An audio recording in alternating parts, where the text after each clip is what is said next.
Hi, and a very good morning for those who are watching me at this moment on StreamYard, Facebook, and YouTube. Please bear with me a moment. I'm going to get our followers on our Instagram account to join us as well. So bear with me a moment.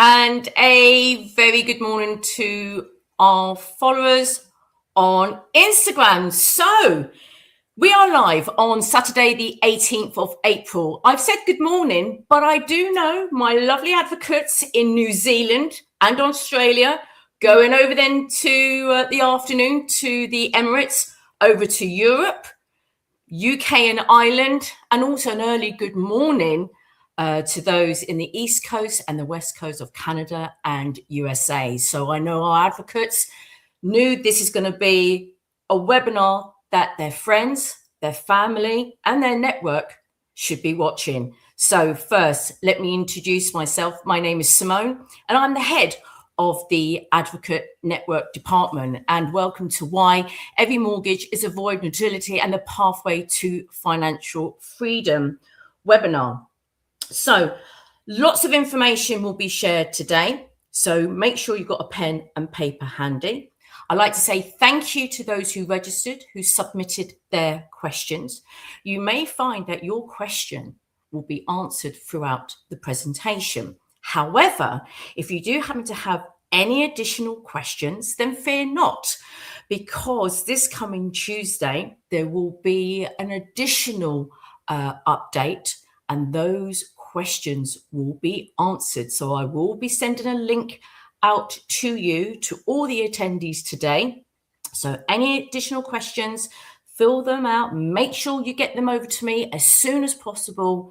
And our speaker, and Andy Benson, who's head of the Ross Media, then we'll go through any of those additional questions with you.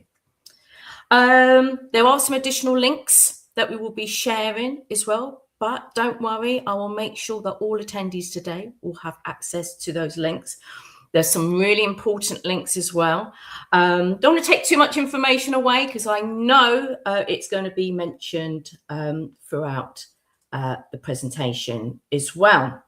So I know mortgages are a huge burden for a lot of people, but our speaker is going to show you a complete pathway on how to remove that burden. So are you ready to rock and roll? Well, let me introduce you to our speaker. He is the founder and the president of the Republic of Old Souls.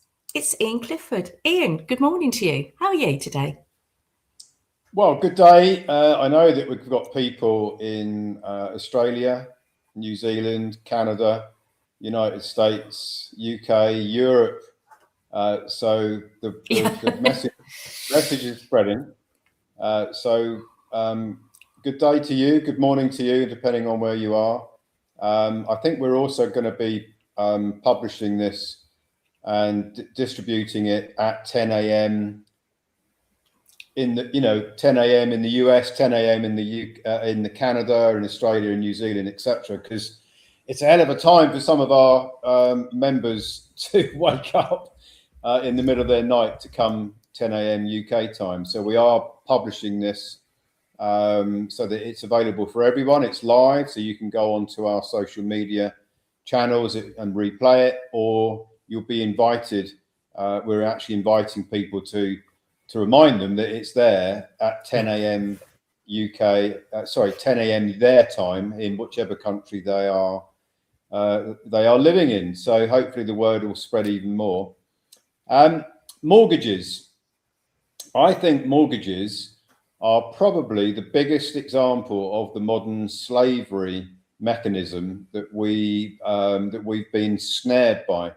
A very, very large percentage of the world population has a mortgage or has had one, and lots of people have tried to void mortgages, remove them from the charges register, get out of debt, and pretty much I would say that the only ones who've succeeded so far are the ones that you don't know about.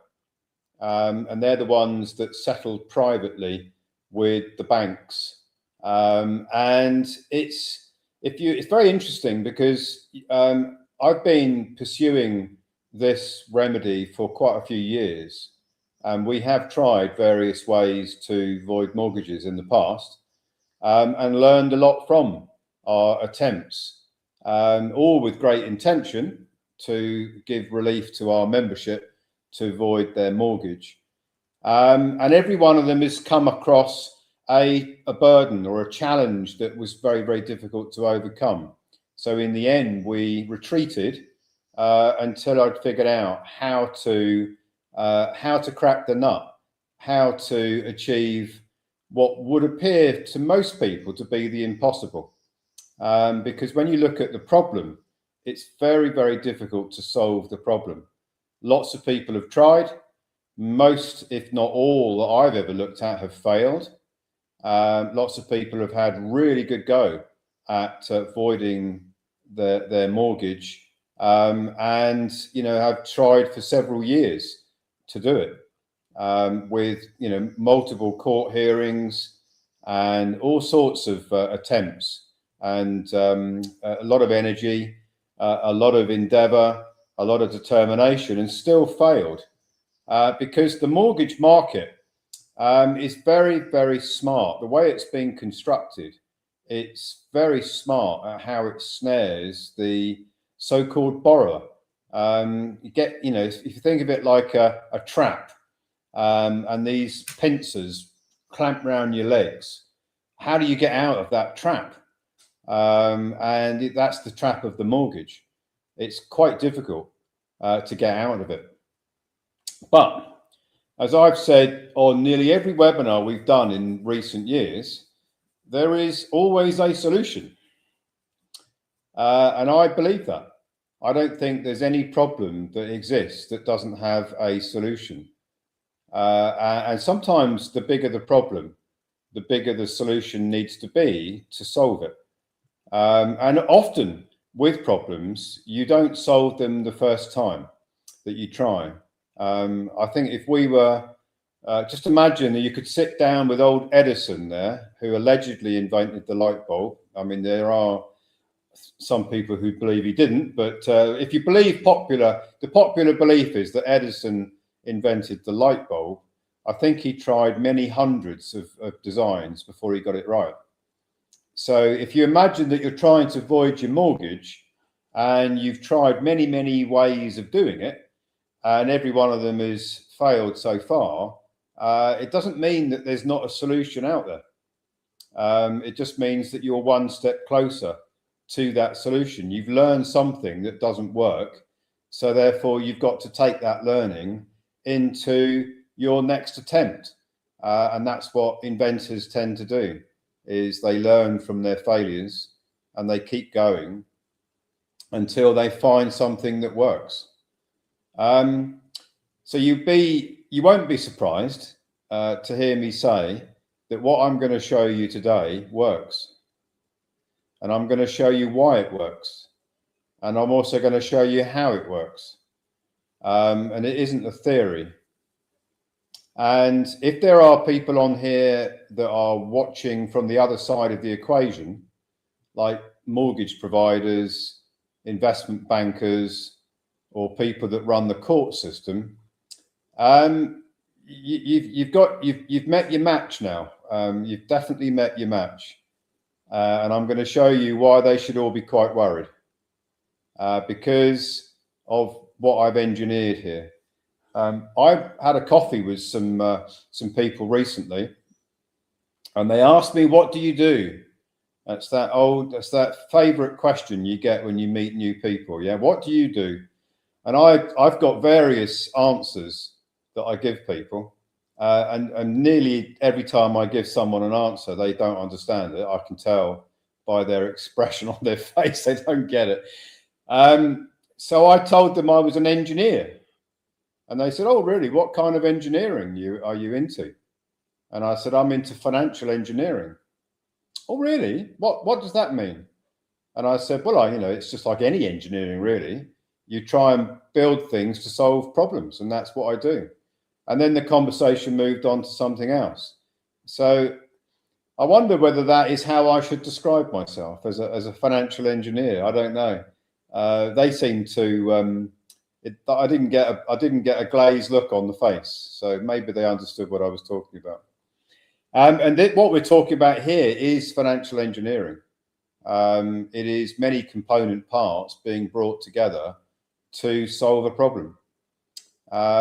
Just like anything that you build, if you're an engineer, presumably you're doing it because you're trying to create a solution of some sort, and that's exactly what this is. It's a solution to a complex problem that is financial engineering. Next slide, please. The crisis that is going to get a lot worse. I think most people on this webinar will already know that energy prices are going through the roof. Inflation's rising all the time. People's income, their revenues from whatever it is they're doing, for many people are not going up in line with the cost of living. And the mortgage is arguably the biggest expense that a lot of people have got. So it's a big problem if all the other costs are going up and maybe even the mortgage cost is going up, and you're struggling to make ends meet. Probably you're going to pay the mortgage over other things, because you know that if you don't pay it, you're going to end up potentially in foreclosure, and that's a journey that most people don't want to go down. So there's the crisis, which is engineered. It's an engineered crisis. It's not none of these things are random, of course. Is going to put a lot more people under stress as we go forward. So voiding the mortgage, I think, should be a subject that a lot of people should really pay attention to, because if you can void the mortgage, and then you can greatly enhance your journey around the monopoly board, as I call it, because you are recouping your signature credit, your abandoned signature credit. Then if you can do those two things, void the mortgage and start recouping your signature credit, and do them in parallel, that transforms the it pretty much eliminates the problem of the cost of living crisis, which is why I think this webinar will be very, very popular. And I think lots of people will play this for a long time to come. Next slide. So if you haven't been on one of my webinars before, I use the analogy of the Monopoly board, because the game of Monopoly was actually introduced over 100 years ago. It's a bit of a piss take, really, because they launched the game of Monopoly, and people were buying it thinking it was just a game that they could play, after dinner or whenever they played it. But it is, in fact, showing you exactly what is going on with commerce. It is so accurate to what is really going on. It's uncanny. I did some research into it as to why it was introduced, and all the information I could look at, or I found, was that they were trying to explain, like they do in the movies, exactly what's going on, but people think it's a game or they think it's fiction, when in fact it is explaining exactly what we are all doing, whether we realize it or not, which is playing Monopoly, which is why we call our Telegram channel Winning at Monopoly. So let me explain what it is for those who are new to my webinars. I think you can all agree, if you're on this webinar, unless you are an AI, that you're alive, yeah? You are real and you're alive. You've got some substance, you've got some blood coursing around your veins, hopefully. So you're a living being. You're a living being, a man or a woman. And when your mum and dad brought you into the world, they registered a birth certificate into the system. So they got this certificate issued, which has got a name on it, the very last name on the certificate, often referred to as the family name or the surname, which is quite often how it's described. And that certificate with the name, the surname, is the registration of a decedent estate. It's actually dead on arrival because it is an artificial construct. It's like a company. If you form a company, it's not alive, is it? You can't talk to it. You can't take it to dinner. You can't give it a call on the telephone and say, I'd like to have a chat with you. I'm not very happy with you.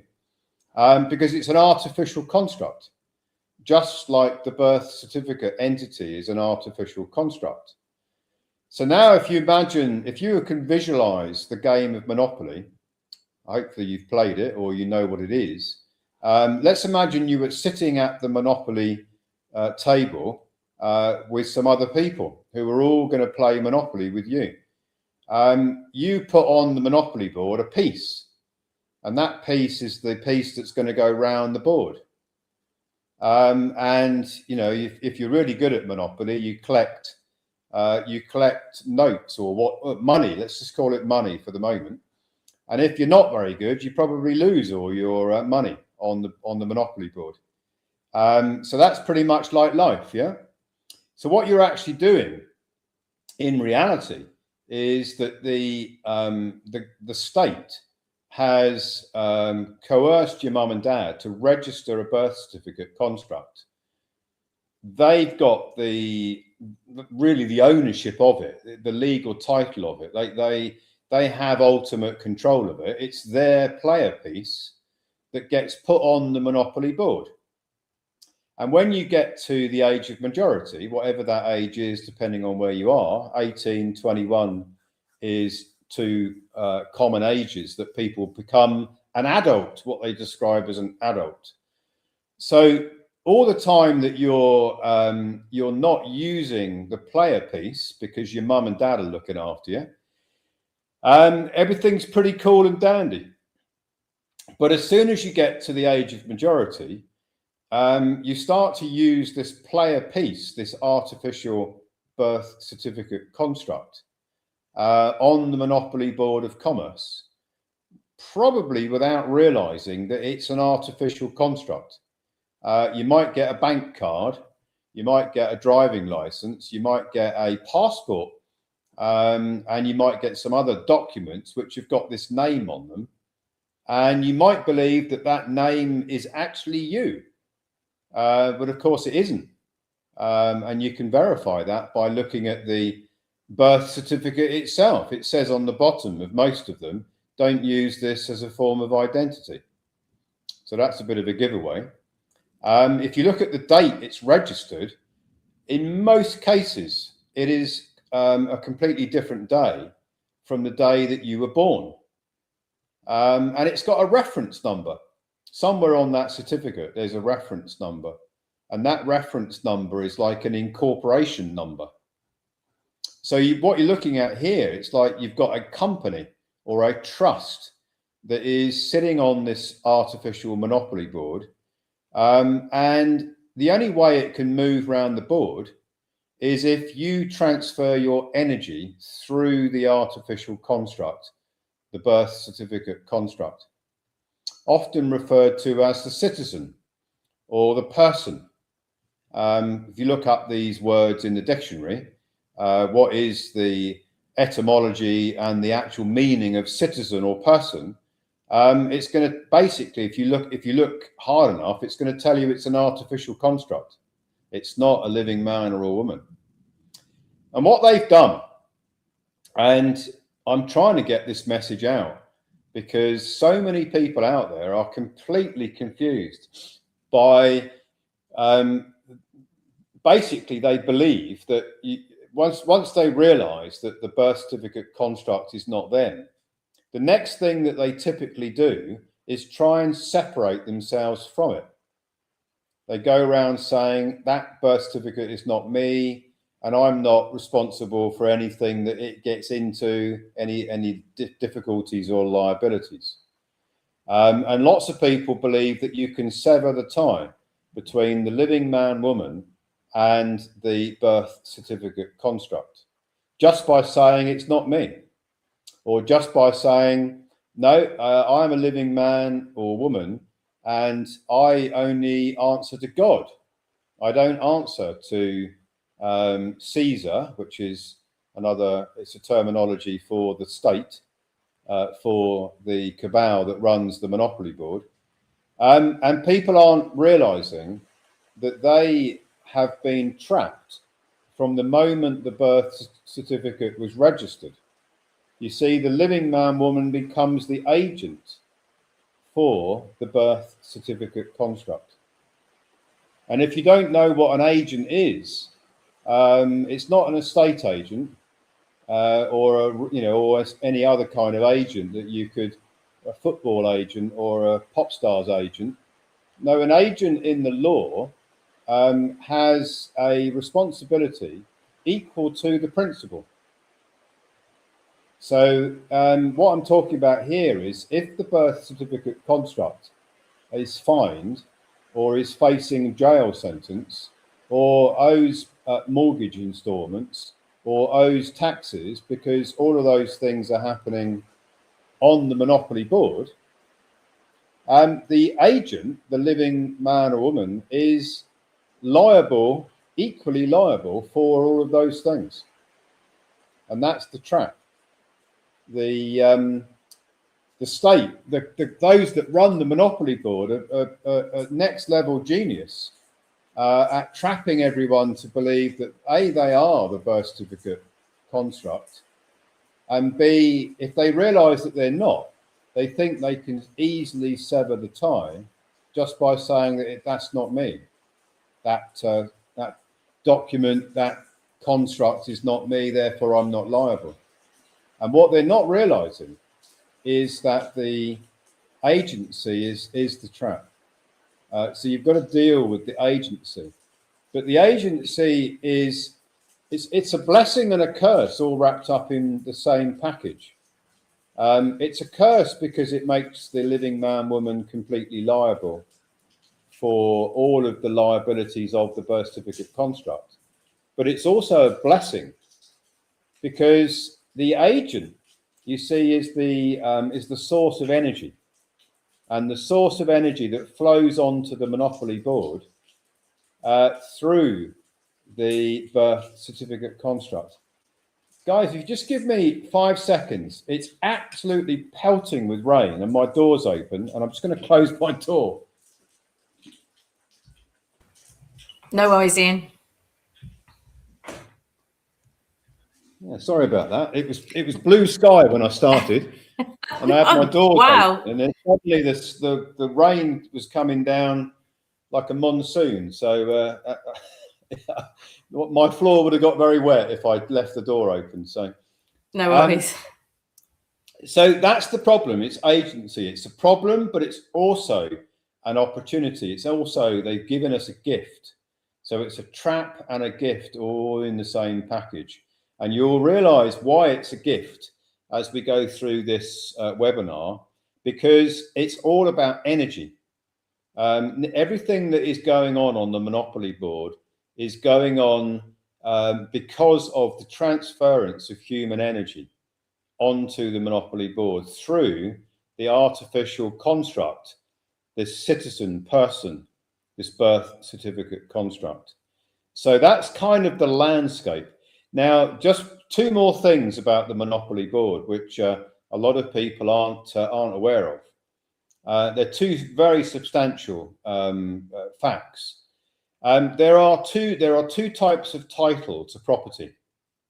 You have legal title, and then you have equitable title. Now, if you are the keeper of a motor vehicle, certainly if you're in the UK, I can talk about DVLA is the place that you register the motor vehicle. And if you look at the certificate, it will tell you that that is the birth certificate construct, by the way, is the registered keeper. So you're not actually the owner, because the living man woman isn't the birth certificate construct, and the birth certificate construct is the registered keeper. And that should tell you a lot about what's going on the Monopoly board. The motor vehicle, however expensive it may be, is actually registered to the state, and it's their motor vehicle. And they give you what's called a quittable title to use it, which is the registered keeper. If you look at property, and I've had, there was once when I used to rub shoulders with extremely wealthy, or they appeared to be extremely wealthy people. And they would always boast about how many things they had, right? Oh, I've got 5 houses, I've got 10, I've got 20. I've got a mansion with however many acres, or whatever their boast was. And the reality is that they don't actually have anything, because on this Monopoly Board of Commerce, every legal title has been taken by those who run the Monopoly Board. So that means that nobody owns a property, nobody owns their business, nobody owns their investments. What they have is a quittable title. And a quittable title enables you to use the thing, the house, the car, the business, whatever it might be. When people are going around believing that they are very wealthy, they actually have zero, because the legal title has been taken by those who control the Monopoly Board, not just in one country, in every country I've ever researched, and that's quite a few. So the Monopoly Board is an illusion. It's a trap. It's a game. It's played with living men and women moving a player piece around the board, which is the birth certificate construct. And I think, and I hope you agree, that if you're going to play the game of Monopoly, you ought to know the rules of the game. Because if you know the rules of the game, you probably stand a much better chance of winning. So that's the Monopoly Board and the agency trap. There's a couple of other things about it, and I'll just dwell on one. If you were to run a poll, just a random poll, and ask the members of the poll, the people that are participating in the poll, do you think that the United States is bankrupt? Like actually bankrupt? Not just short of a few dollars, or their budget's a bit stretched at the moment. No, are they bankrupt?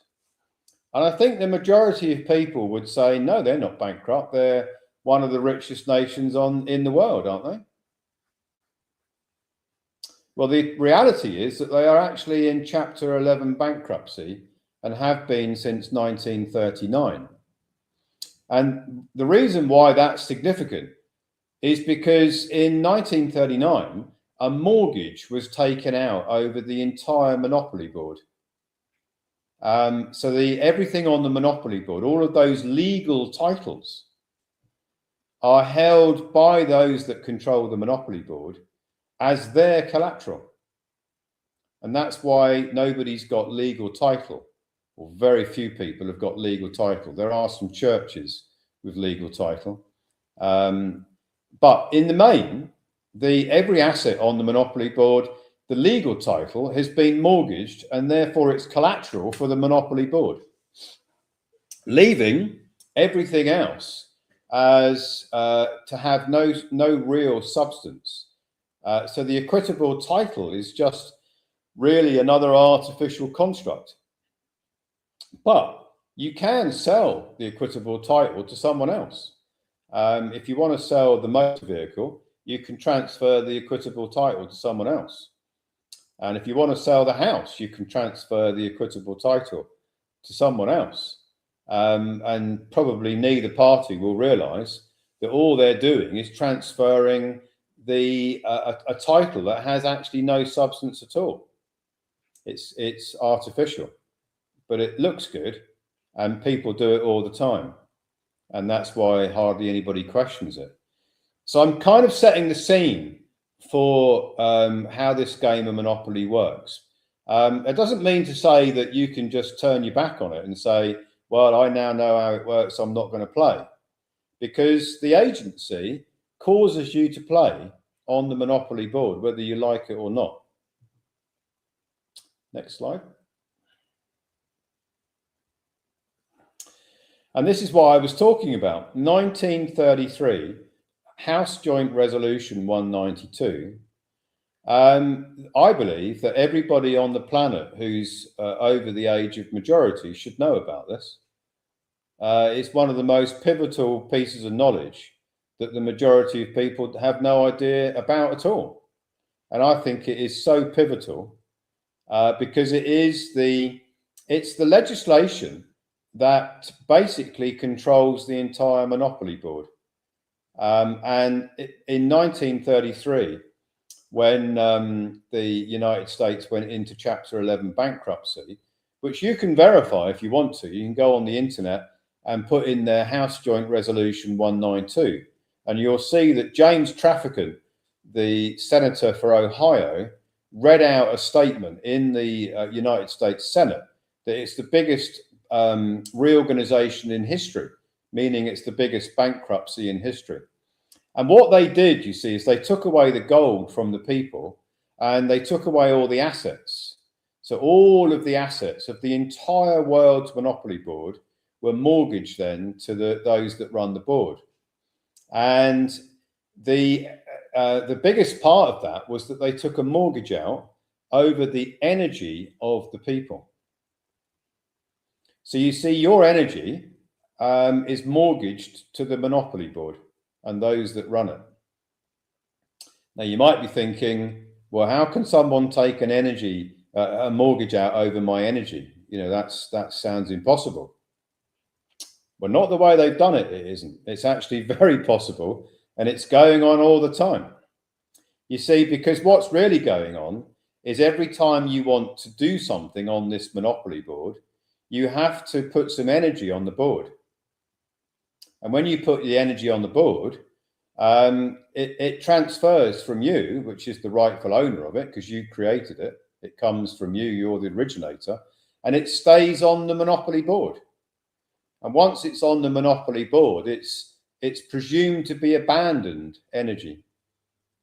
And that's very significant as we go through this presentation. So you see, they took a mortgage out over your energy. You didn't know you were playing Monopoly. You didn't know the board was bankrupt. You didn't know that those that control the board were taking your energy and using it for their own purposes. And then the worst thing about it is, and certainly in the case of a mortgage, they get you to pay for the use of your own energy. And that's where the modern slavery part comes in. So House Joint Resolution 192 means that everything on the Monopoly board is bankrupt. Everything on the Monopoly board is a debtor. The birth certificate construct is a debtor. All of these so-called wealthy, wealthy men and women are debtors, because they are all living men and women, agents for birth certificate constructs, which are, by the nature of them, debtors.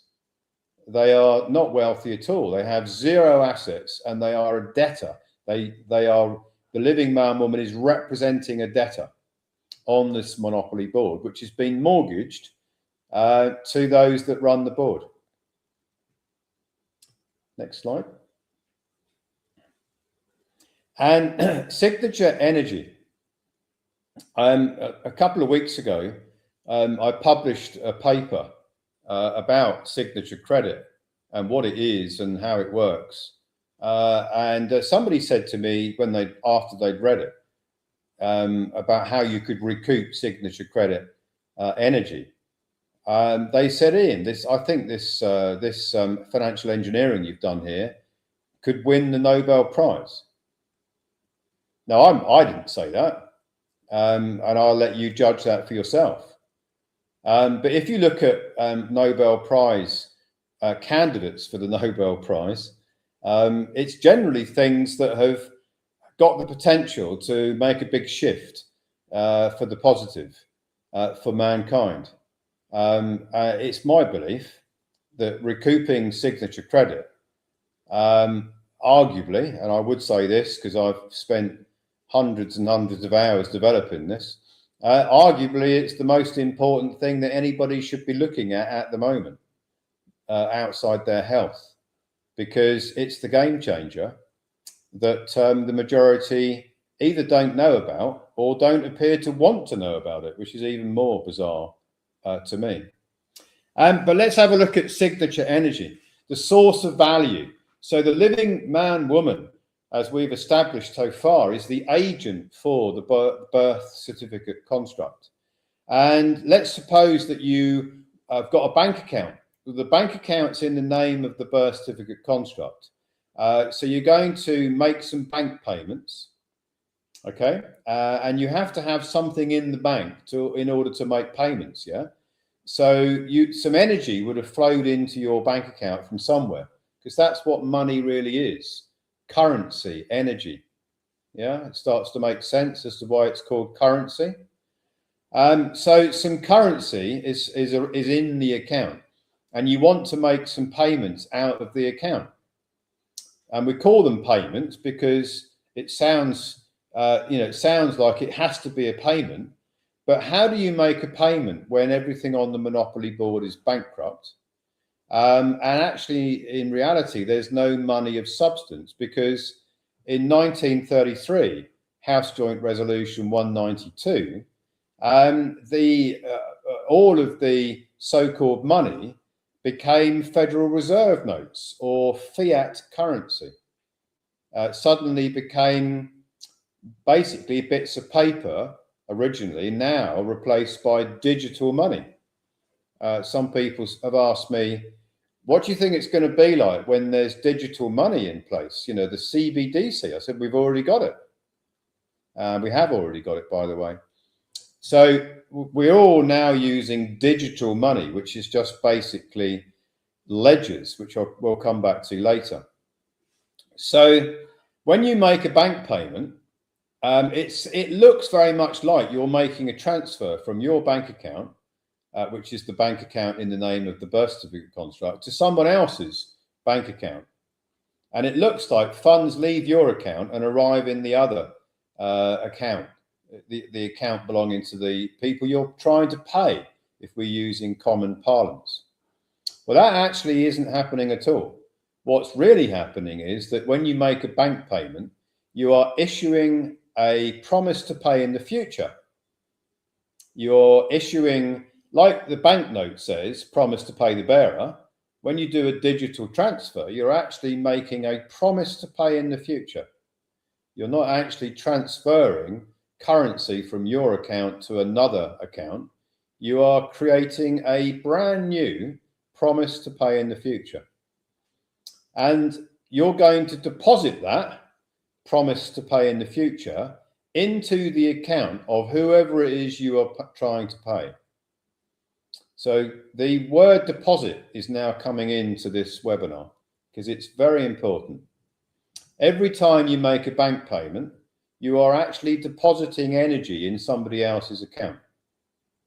Every time you sign up for a loan or a mortgage or a credit card, you are depositing your energy with the bank, whatever the bank is. Let's just call them the clearing bank, that is going to use your energy, your deposit of energy, and create a mortgage or create a loan or create a credit card.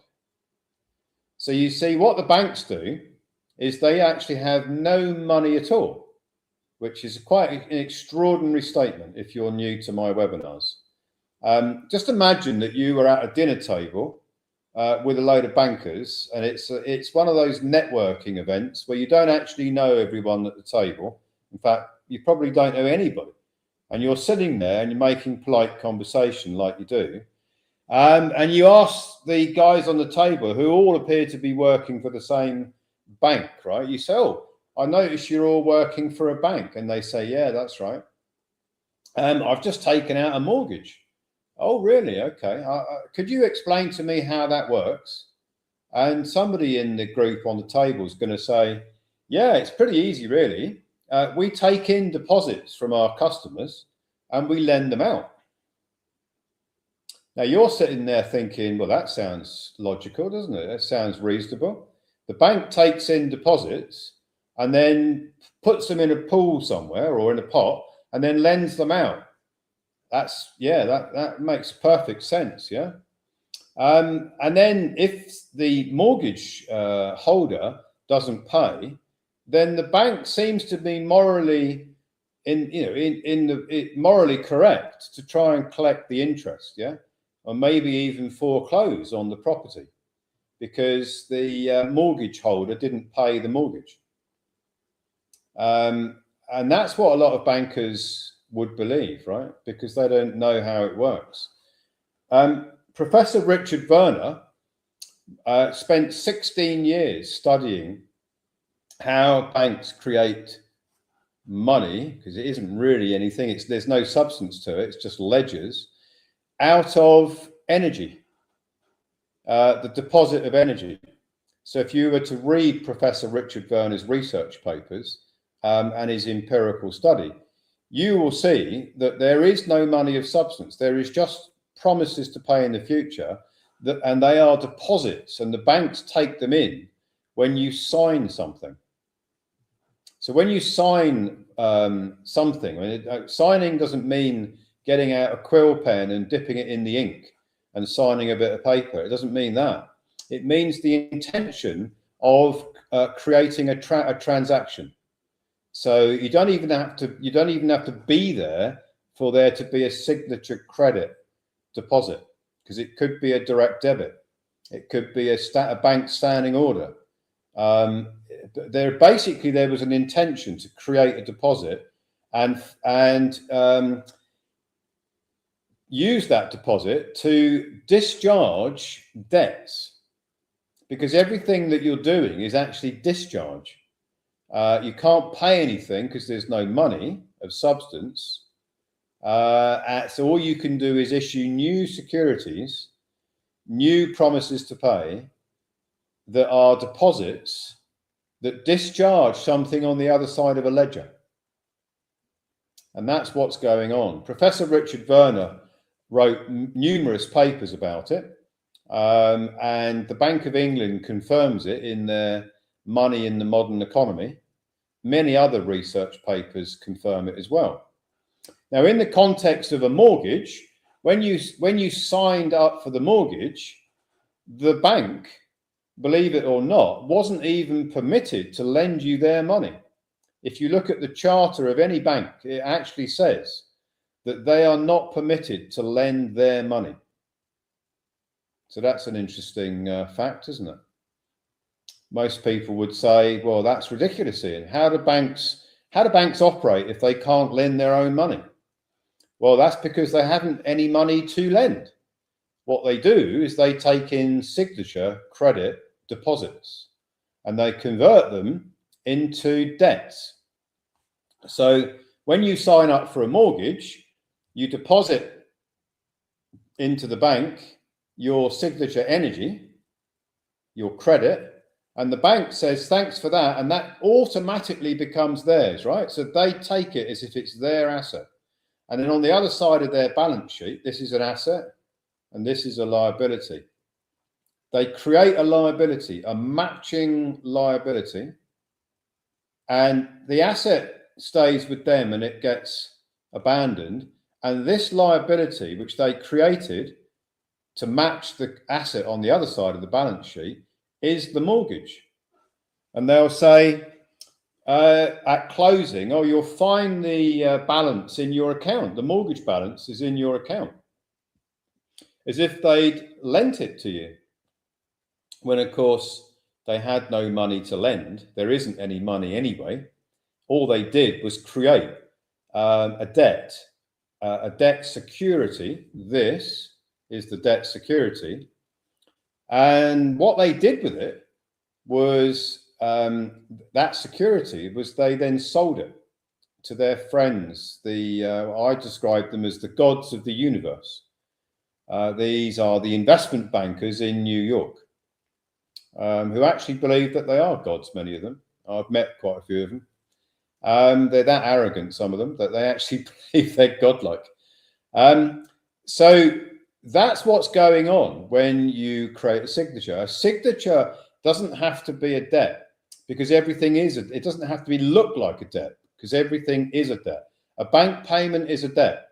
A mortgage, a credit card, a loan, they're all debts. They're all these debt instruments, and they all get sold to the investment banks, the gods of the universe in New York.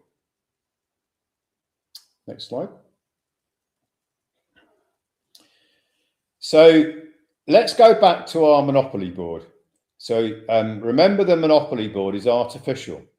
There's only artificial entities on the Monopoly board. It's like a hologram. You could try and step on it and your foot would go straight through it. Everything on this Monopoly board is artificial, including the banks, because they're artificial constructs as well, right? So it's just like looking at a hologram. All these things that look real are actually just artificial. They're just like holograms.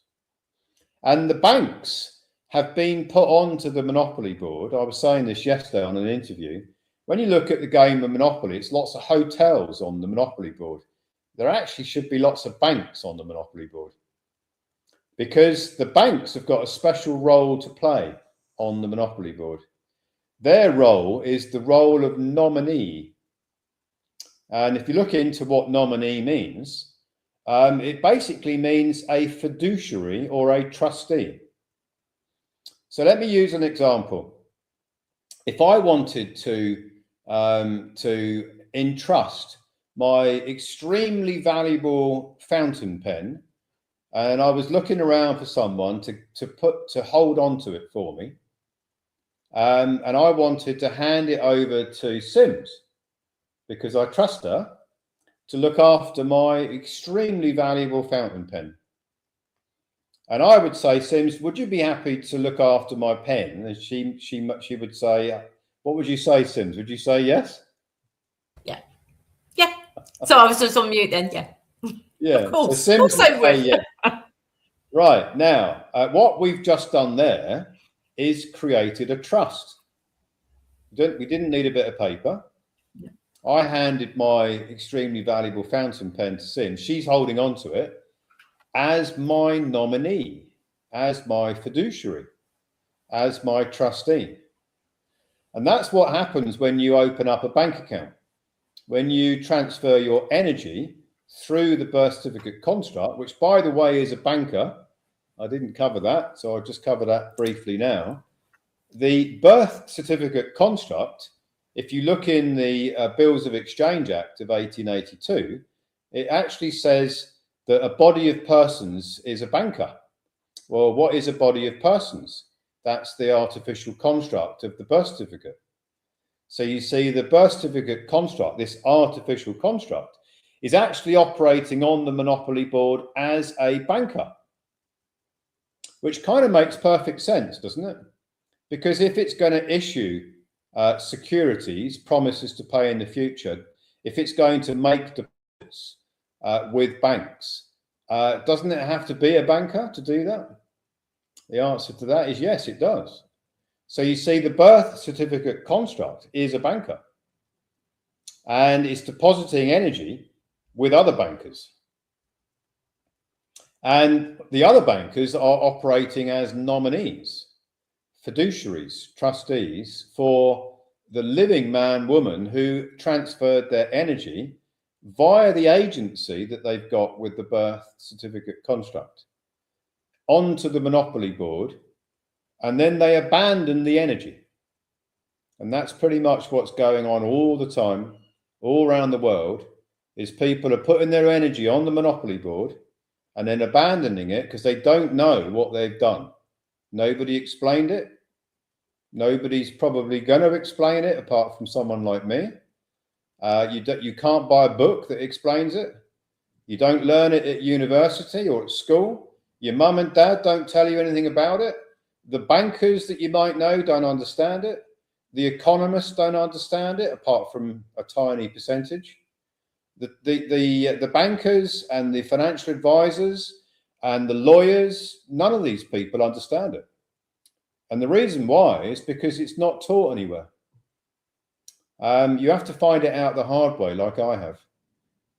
You don't learn it by going to some course, because they literally don't teach this, which is why hardly any of the professionals, so-called, know about how this game of Monopoly really works. So you see, the nominees are very, very important. The banks are operating as nominees. That means that they are fiduciaries for you, the living man or woman. And whatever they claim that they own and control actually belongs to you. So they can't make a claim that they own your energy. You've put your energy on the Monopoly board through the artificial construct of the person, the banker. You've entrusted it to the bankers that are now holding on to it and using it as your nominee. It doesn't belong to them, in the same way as the pen that I put into trust with Sims doesn't belong to Sims. It belongs to me. Yeah. But let's suppose she went off and used it, and she wrote a book with that pen, and it was a bestseller, and it earned hundreds of millions of dollars in royalties, right? That's what the bankers are doing with your energy. You entrusted your energy to them. They used it and made bundles and bundles of profit off the back of it, and then didn't bother to give you back the pen because it's your signature, yeah?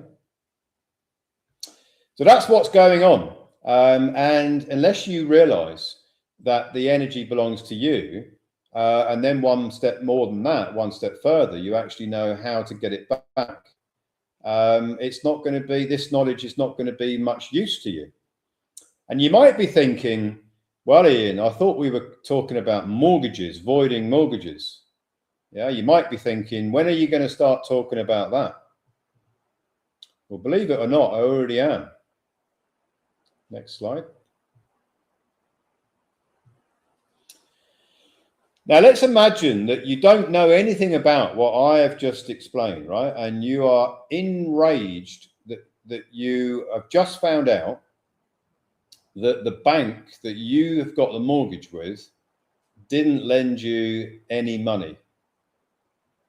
Just imagine that you only knew that somehow this bank doesn't lend money, and you have been paying them every month because that's what's in the contract, and you decide that you've had enough of that and you're going to challenge them, and you might even go into court against them, and your claim is that they didn't lend me any money and therefore I'm not going to pay them,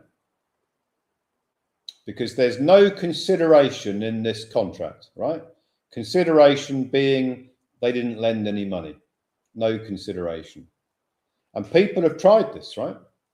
They've gone in to battle with the banks on the basis that they can prove that the bank, or they think they can prove it, the bank didn't lend them any money, or they just say it in their documents, their statements.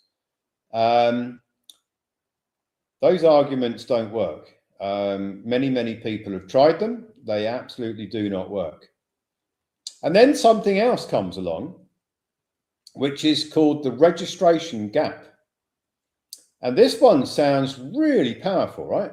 So this one is the bank who didn't lend any money registered the debt security. Remember this debt that the banks create.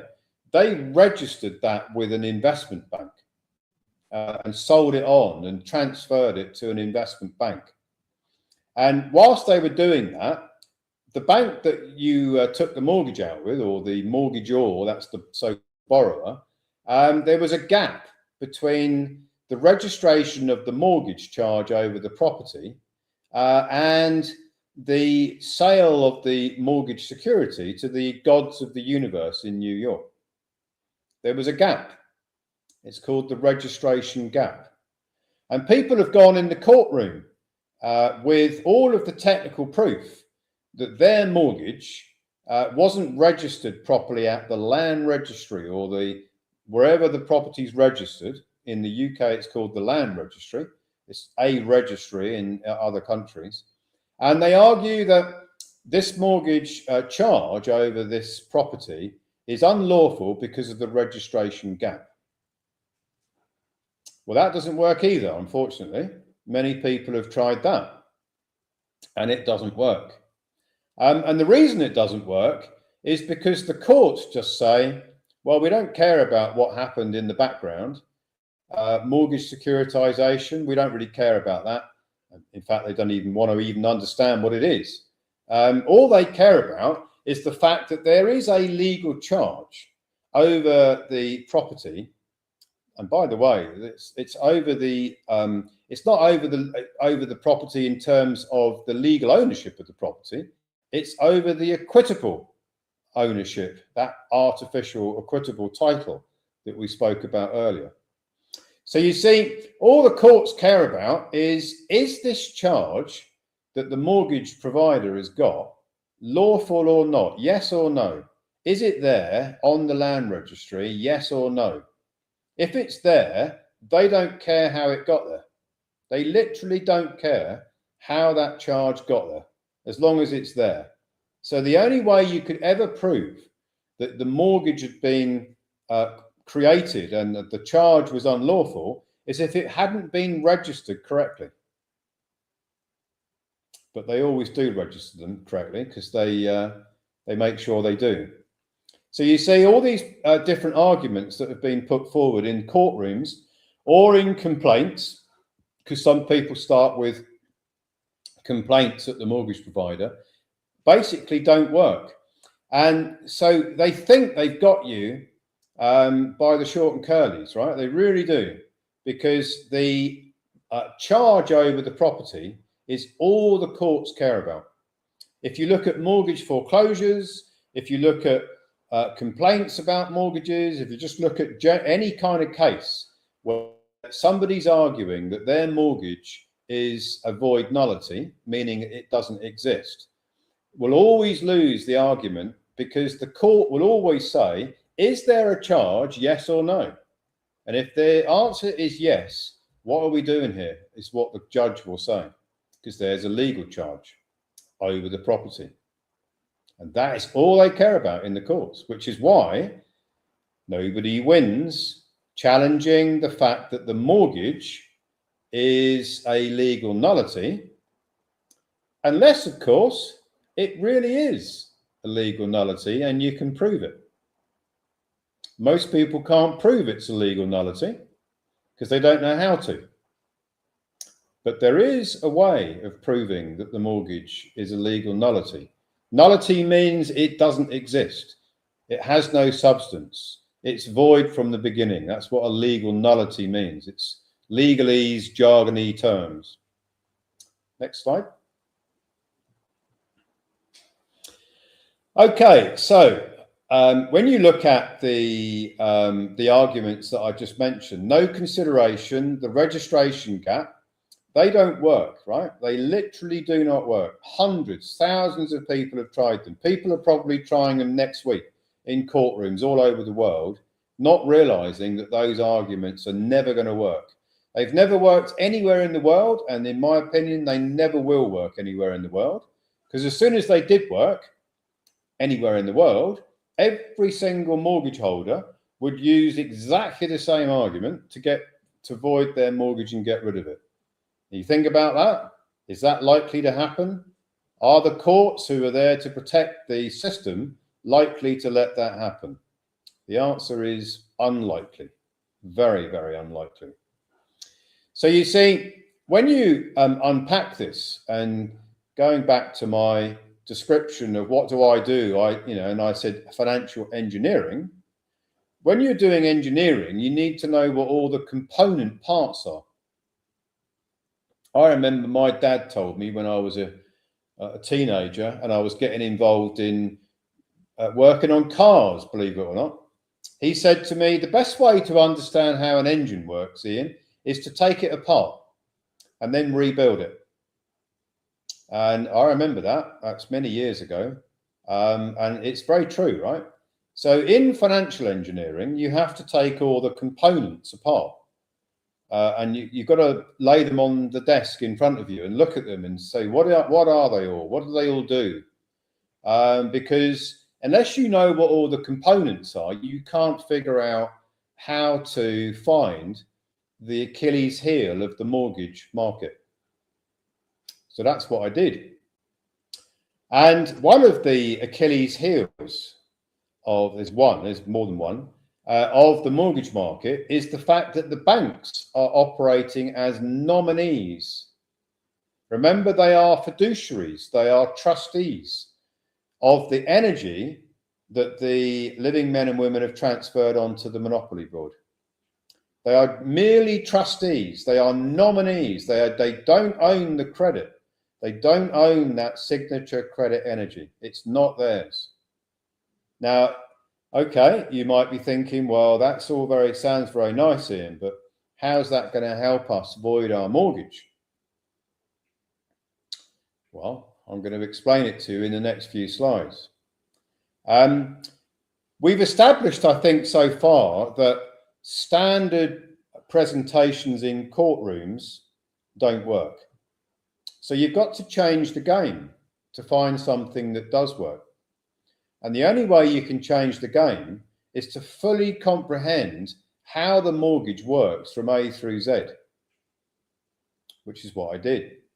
Looked at it from A through Z to find out which components of the mortgage construction could we reverse engineer, and could we take away the bank's power and take back the power? And the answer is you can. Next slide.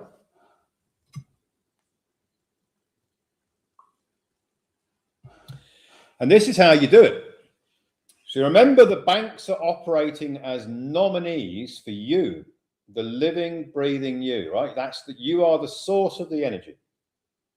So when you create a mortgage by using signature, the signature and the energy is transferred through the birth certificate construct to the bank that is pretending that they've got money to lend when they have none. And that mortgage springs into existence. And the clearing bank, the mortgage provider, then creates this ex nihilo mortgage security and sells it to their friends in New York, in Wall Street, typically. Either directly or indirectly, it will end up in New York.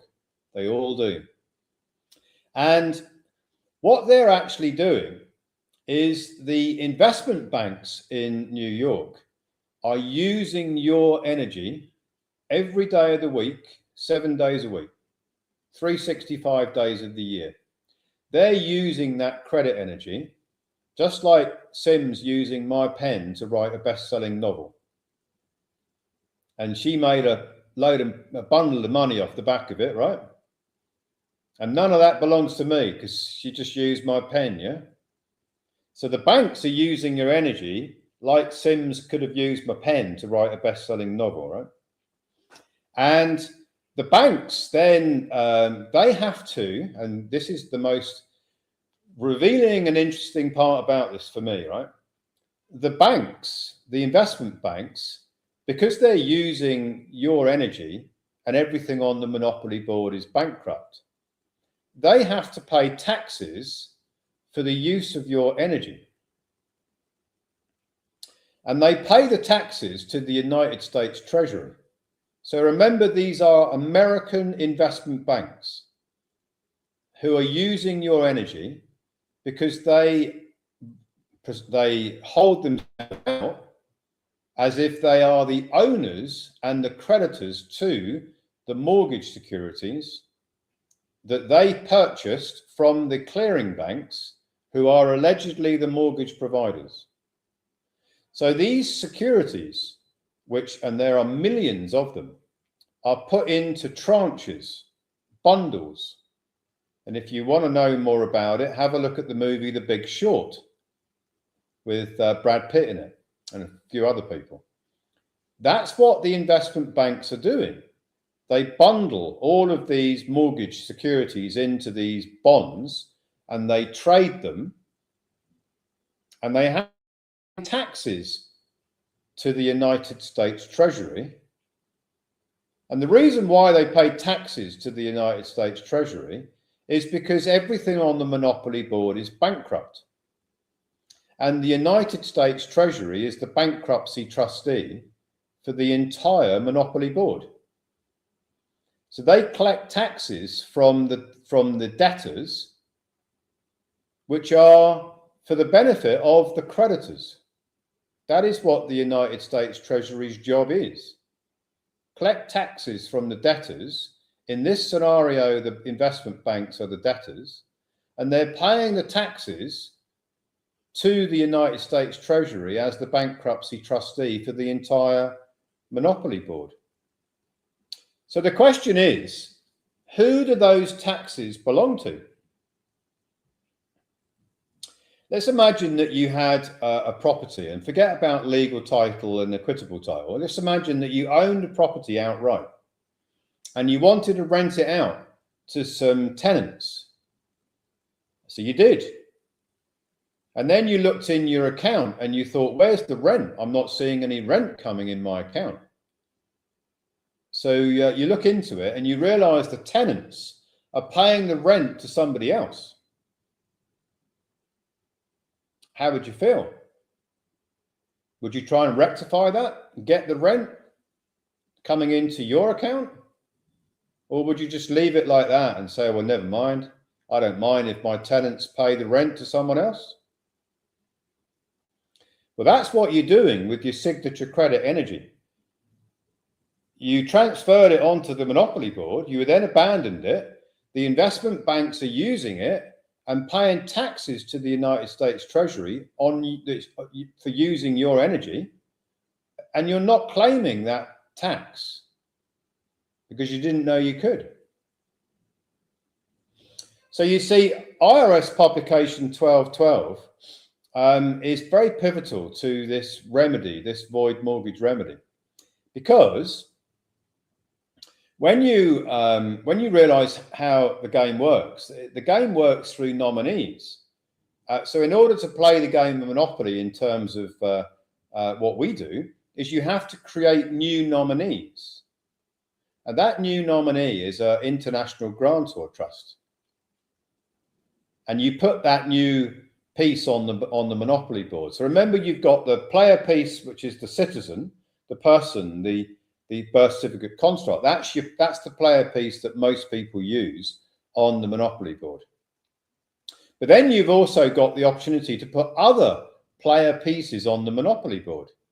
So imagine that you put an international grantor trust with its own tax reference number, its own footprint, and recognition with the United States Treasury, but it was an independent grantor trust, an international and independent grantor trust that isn't registered to the state, where the birth certificate construct is the grantor of it, meaning the creator of it, and it appoints a professional trustee.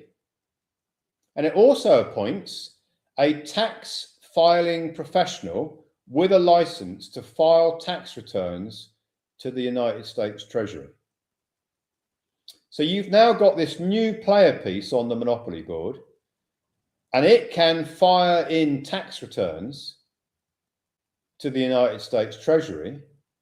And let's imagine that it fired in what's called a 1099 OID tax return to the United States Treasury and put down the investment bank that is holding your mortgage security as the nominee to redirect the taxes that the investment bank is paying the United States Treasury away from the United States Treasury to the International Grantor Trust.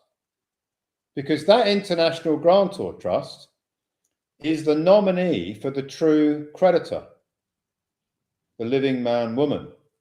See, the living man woman is the beneficiary of that grantor trust structure.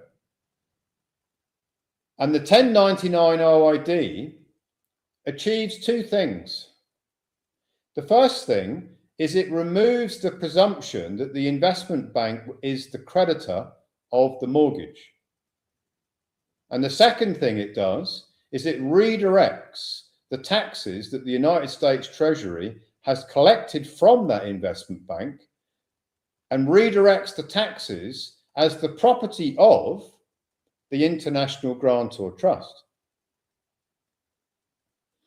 Now, unless you haven't realized, the filing of that 1099 OID in terms of voiding a mortgage is one of the most significant parts of this whole process.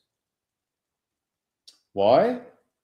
Because the presumption remember in the courtroom earlier on, the arguments could have been, look, the bank didn't lend me any money. They're not the creditors. And the judge is going to go, I don't care about that. All I care about is the fact that there's a charge against the property. So unless you can tell me there's no charge on the property, you lose. Well, suppose you could tell the judge with forensic evidence that the charge that the alleged mortgage provider holds on the property is completely unlawful because the mortgage provider is no longer the creditor. And if they're no longer the creditor, how can they have a charge over the property? And let's imagine that you were able to provide that evidence, not as a story, but with forensic proof. Because the grantor trust that was established and put onto the Monopoly Board that filed the 1099 OID gets a confirmation from the IRS, the United States Treasury, that it has now become what's called the holder in due course of the credit energy. It's not speculation, it's a fact, and it can be proved. And that changes the whole nature of the mortgage relationship. So no longer now is the birth certificate construct the debtor to the mortgage. Because the creditors, the perceived creditors, the mortgage provider and the investment bank, their position has now been changed to the debtor position, not the creditor position, because of the filing of the 1099 OID. And as I say, it's not speculation. It can be forensically proved. Next slide. And that's what you're doing. You're correcting the record, creating a grantor trust, which sits on the Monopoly Board, and it becomes the holder in due course. And you are correcting the ledger at the very, very top. You cannot get any higher than the United States Treasury. That's where all of these securities at the top of the ledgers are being reconciled at the United States Treasury. So when the 1099 OID is being filed and the grantor trust becomes the holder in due course, as can be proven by the tax filings and the confirmation that the IRS issues, now the whole game has changed, as I mentioned on the previous slide. The investment bank is no longer the creditor, and nor is the clearing bank, the mortgage provider. And it can be proven. Next slide. Holder in due course. Very, very significant. If you look into the law, which you need to comprehend in the sense of what we're talking about here, The holder in due course, in regards to credit, in regards to mortgages, in regards to the securities that the investment banks are paying taxes against, is one of the most significant phrases to learn. Holder in due course, HDC. Once the grantor trust is recognized as the holder in due course, it collapses the creditor presumption, because that's all it is. The investment banks and the clearing bank, the mortgage provider, presume that they are the creditors. But you can now prove that they're not the creditors, they are the debtors, because the International Grantor Trust is now recognized by the United States Treasury as the holder in due course. And that corrects the record. And it collapses the mortgage. And it voids the mortgage charge. Next slide. And not only can you say it, you can prove it. So you're not going to say it in some document and expect everyone to believe it. You can actually prove it. Because the investment banks, they pay taxes for the use of your energy on what they call their 945 tax module. So why would they be paying taxes to rent your energy? That's because it doesn't belong to them. And because they're paying taxes for the use of your energy, and you can track that, because our system tracks it, you can now prove that they pay taxes on the use of your energy, because it says so on their 945 tax return. And it also is proven because the IRS confirms it when the trust, that's the grantor trust, files the 1099 OID. And last year, before it was sabotaged, we had 600 million of confirmed grantor trust recoupments where the creditor position had been established by the trust as the holder in due course. And just yesterday, there was the last of a series of interviews done on the ROS media platform, confirming, holding up the wages and tax transcripts to confirm without any doubt that this process 100% works. Not only did we have wages and tax transcripts in 2025, that before the sabotage event, but people in 2024 got their checks from the IRS because the position of holder in due course was established, and the signature credit was paid out by way of checks, multiple checks in 2024.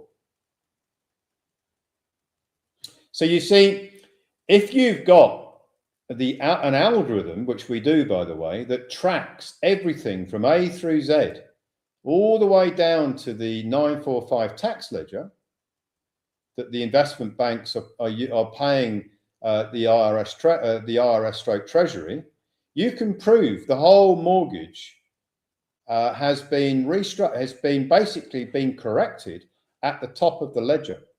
And you can prove it on the 1099 OID filing, and you can prove it because the investment bank has been paying taxes on the use of your energy on their 945 tax return. And that tax is now the property of the grantor trust. Next slide. So you might be thinking, well, it all sounds really interesting, Ian, but how on earth are you going to use this information to void your mortgage? Well, I'm going to explain how you do it. So the first thing you've got to do is you've got to create the International Grantor Trust. You've got to be doing signature credit recoupment because you need to change the holder in due course position to the grantor trust. Remember that the birth certificate construct is the grantor of this trust. The trust is international. It is a creditor trust. It has a reference number with the United States Treasury. It's been specifically set up for the purposes of tax filings. It has a professional trustee appointed to it. It has a professional tax filing license holder, an ERO, attached to it to file the 1099 OID. Before we even get to filing the 1099 OID, an algorithm which we've developed tracks the signature energy credit from the mortgage provider all the way through to the investment bank, and then all the way through to their 945 tax ledger. So the whole journey of your signature credit can be tracked. No matter when you took the mortgage out, it's tracked. I wrote a research paper on this yesterday. Sims will be sending it out to you. You can see exactly how they do this, and you can see exactly how we track your signature energy. No matter how many years ago the mortgage was created, it doesn't matter. There is a way, we've now developed a way to track it, the signature credit energy from the mortgage, from the signature to the 945 tax ledger. Now, in order to prove that the mortgage, the alleged creditors, that's the mortgage provider who sold the security to the investment bank in New York, or via some intermediary group, it ends up in New York. You take out a case against the investment bank. They are known as indentured trustees. Okay, so they are holding your energy right now. If you've got a mortgage, there is an investment bank in New York that is holding on to your energy, and they are paying taxes right now every year on your energy to the United States Treasury. So go back to that property. You've got a property and the tenants are paying rent to someone else.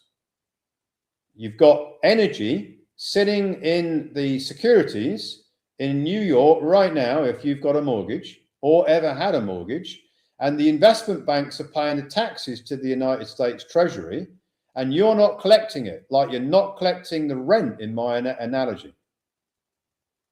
So what you're going to do now is you're going to issue what's called an adverse claim against the investment bank. That's and they're known as indentured trustees, which is an interesting term, isn't it? Because remember, I put my quill pen into trust with Sims earlier on. So you see the investment banks run indentured trustee departments, massive, because they are trustees for you, indentured trustees for your energy. And you issue what's called an adverse claim against the investment bank that basically says that you have now corrected the record by your grantor, well, not you, the grantor trust has corrected the record, the IRS has corrected the ledger, and they are no longer the creditor. So you're putting in an adverse claim against them because you want them to confirm that they agree with you. They typically don't agree at that stage, by the way, because they want to hold on to the fact that they want to be perceived to be the creditor. So it goes to court. It's all done on paper filings in New York, in the New York District Court, and you file a forensic securitization report, which, by the way, our system creates, which tracks the signature energy, your credit, from the moment that you sign the mortgage papers, whenever that was, all the way through until the investment bank is paying taxes on the 945 ledger. And everything that happened from A through Z is documented in a securitization and holder in due course report, which names the mortgage provider, it names the investment bank, it names the investment bank security, it details the taxes the investment bank's been paying, it details the 1099 OID that you filed via your grantor trust, it details the confirmation from the IRS that the ledger has now been changed and the grantor trust is the holder in due course, leaving the investment bank with nothing to argue apart from bullshit. And bullshit doesn't normally win in courtrooms because you've got all the facts. And the indentured trustees have got a big problem. And that is that they are governed by the Indentured Trustee Act of 1939. And they can't lie, especially when you've got all the forensic evidence. So they have to give up their hopeless argument that they're still the creditor, because you've got, if you were playing poker with the investment bank, the indentured trustee, you've got a royal flush. If you know anything about poker, you'll know that that's pretty powerful, right? And the investment bank's got a pair of twos. If you know anything about poker, you know that's not very good. Next slide. And you see the investment bank indentured trustee, they can't afford to lie because they'll lose their license. And they are governed by the Indentured Trustee Act of 1939. And they are supposed to operate with integrity and honour as prudent persons. And you've put in a claim against them. And if they lie and say that they're still the creditor when they're not, then that would breach all of their, breach the Indentured Trustee Act of 1939. You could sue them for telephone numbers if they were to do that. And you'd win. Because they can't prove that they ever were the creditor. And they definitely can't prove that they're the creditor to the mortgage now, because you've got all the proof in your report. And you've got the proof from the IRS.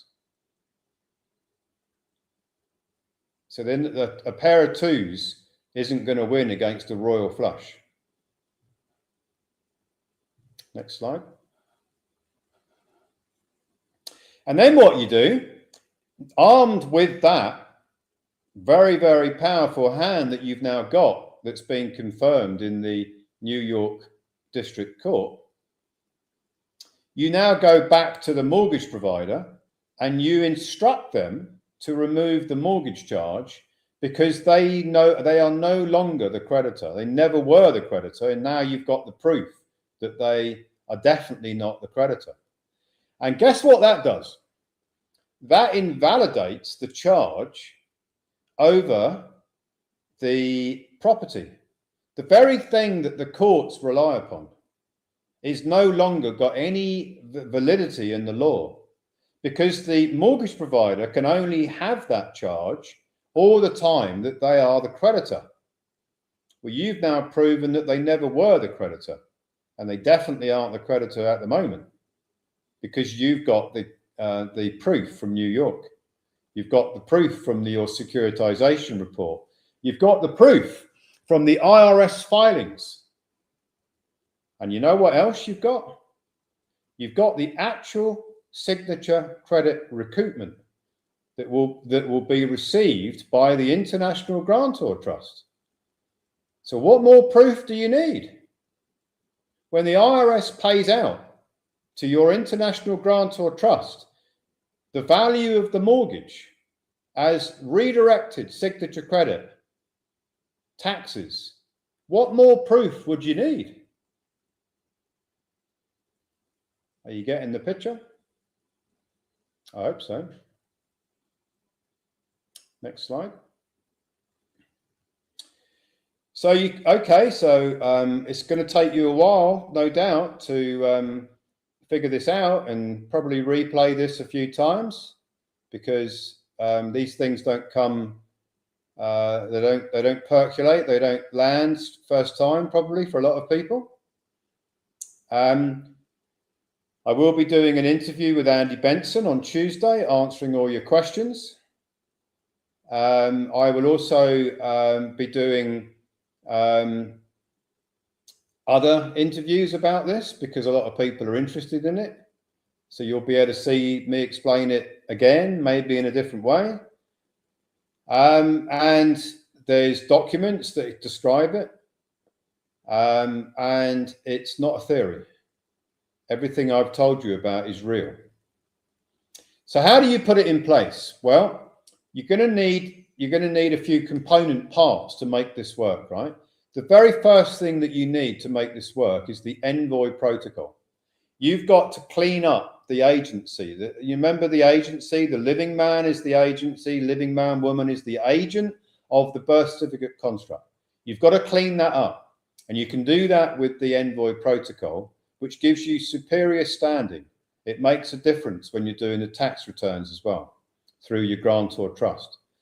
You do that and you operate as the general executor of the decedent estate. Remember, the birth certificate is a decedent estate.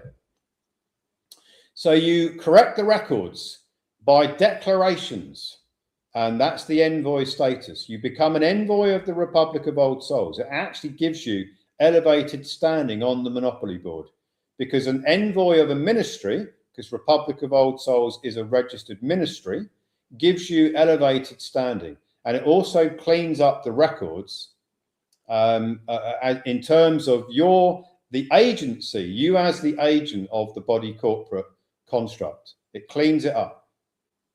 So you need that. That's the envoy protocol. Next slide. Now what you're going to need is you're going to need another international grantor trust. So you've already got one if you're doing this, which is the tax filing, the 1099 OID grantor trust. Now you need a separate one. You need a second one. And you might be thinking, why do you need two, Ian? Why can't I just have one? Well, the first one has a professional trustee, and it has a tax filing license holder to file the tax returns. That one is specifically there for receiving the signature credit recoupments. The second one, which is the Asset Fortress Protocol, is going to operate as your private treasury. All of the rich families have a private treasury, I can assure you. They have normally a trust structure, and they have a bank account connected to it, and they put all their assets in there, and they operate their trust as their treasury.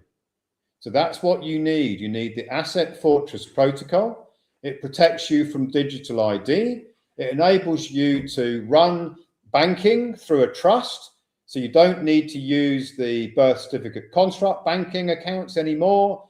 You can use them if you want, but you don't need to. And it's an international grantor trust. It doesn't have to report anything to anybody. With one caveat, if you are United States, if you're the agent for a United States citizen, then you will need a 508c1a, which is a ministry. And I'm going to explain all that on an interview with Andy Benson next week.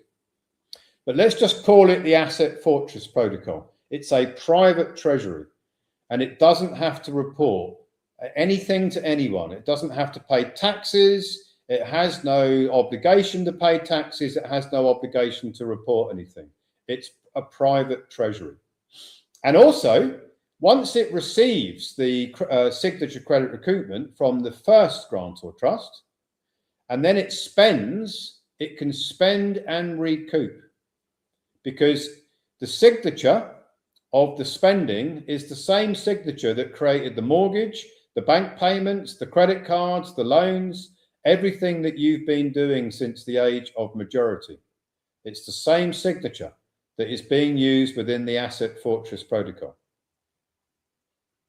Spend and recoup that signature credit recoupment in infinity cycles. Next slide. And that's what you get with the currency creation protocol. I've only talked to you about the mortgage, right? So you have a mortgage and you want to avoid it. Well, now I want you to widen your horizons. Let's imagine that you could recoup all of the face value of every bank payment that you've made from the age of 18 or 21.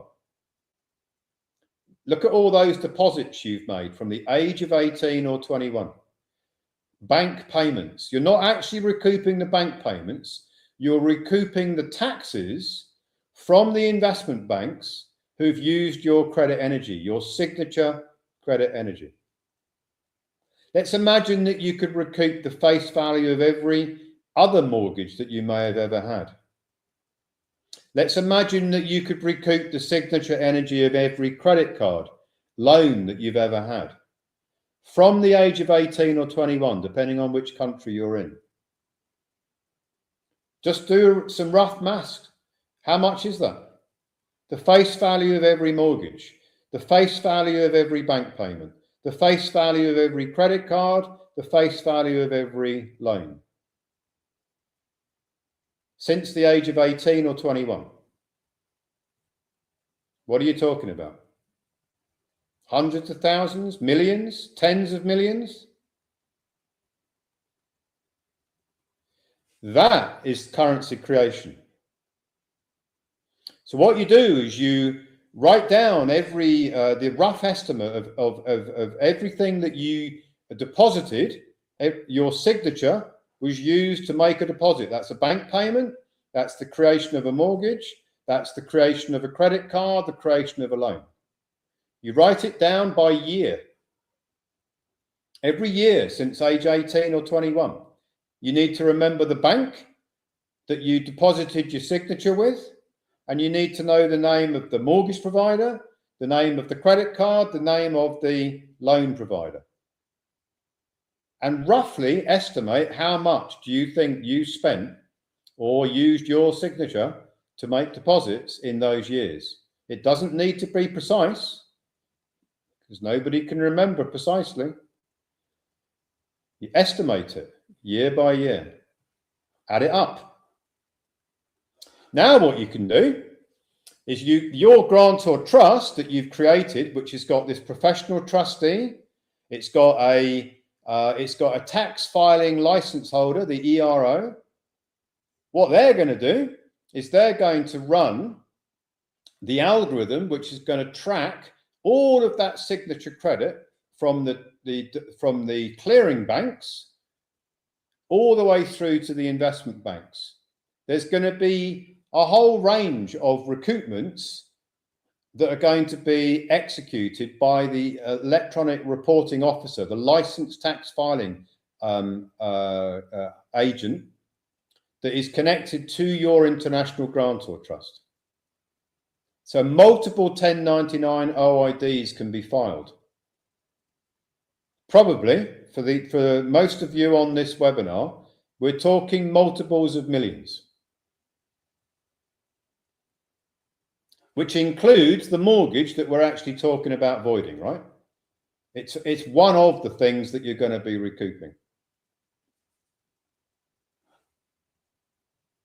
And all of that signature credit then comes into your grantor trust, the 1099 OID tax filing grantor trust, as well as you've now proven that the mortgage that you're now, the one you're focusing on is void because you've corrected the record.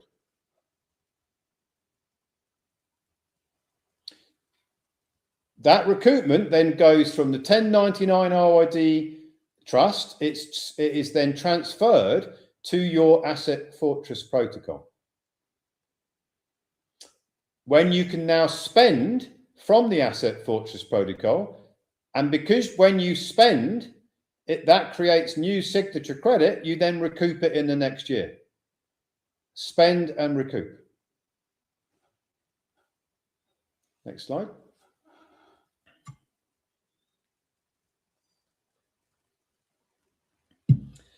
So I'm sure a lot of you are thinking, well, Ian, can we give you a call and you can set all this up for us? How about you come round for dinner one night? If I could, I would. We'll have a chat, and you can write all the paperwork up, and we'll make you a nice dinner, and you can sort it all out for us. Yeah. Might even buy you a beer. And by the way, I was a wealth manager for a long time, and I did that a lot, right? I used to go around in my very early career. I used to go around people's houses, and they used to make me dinner and buy me give me a beer or a glass of wine, because I sorted out all their finances for them. I've done that thousands of times, by the way. but I'm not going to do it anymore for lots of reasons. But here's the next best thing, right? Next week, we are launching the Ian Clifford Avatar. And the Ian Clifford Avatar has got millions of bits of data that's been downloaded to it. All of my research reports that you may or may not be aware of that are out of Ecclesia Law, all of the webinars that I presented in the last, certainly the last 6 months, I think it's more than that. Every single interview I've done, every Q&A that I have done that's been recorded is all in the Ian Clifford Avatar's knowledge. And when you're looking at a void mortgage or voiding a mortgage, all of the knowledge to do that, everything from A through Z is in the Avatar, which is also connected to an AI system. So if you imagine, right, that you wanted to do this and you didn't know where to start, we're going to be doing the Envoy protocol for you.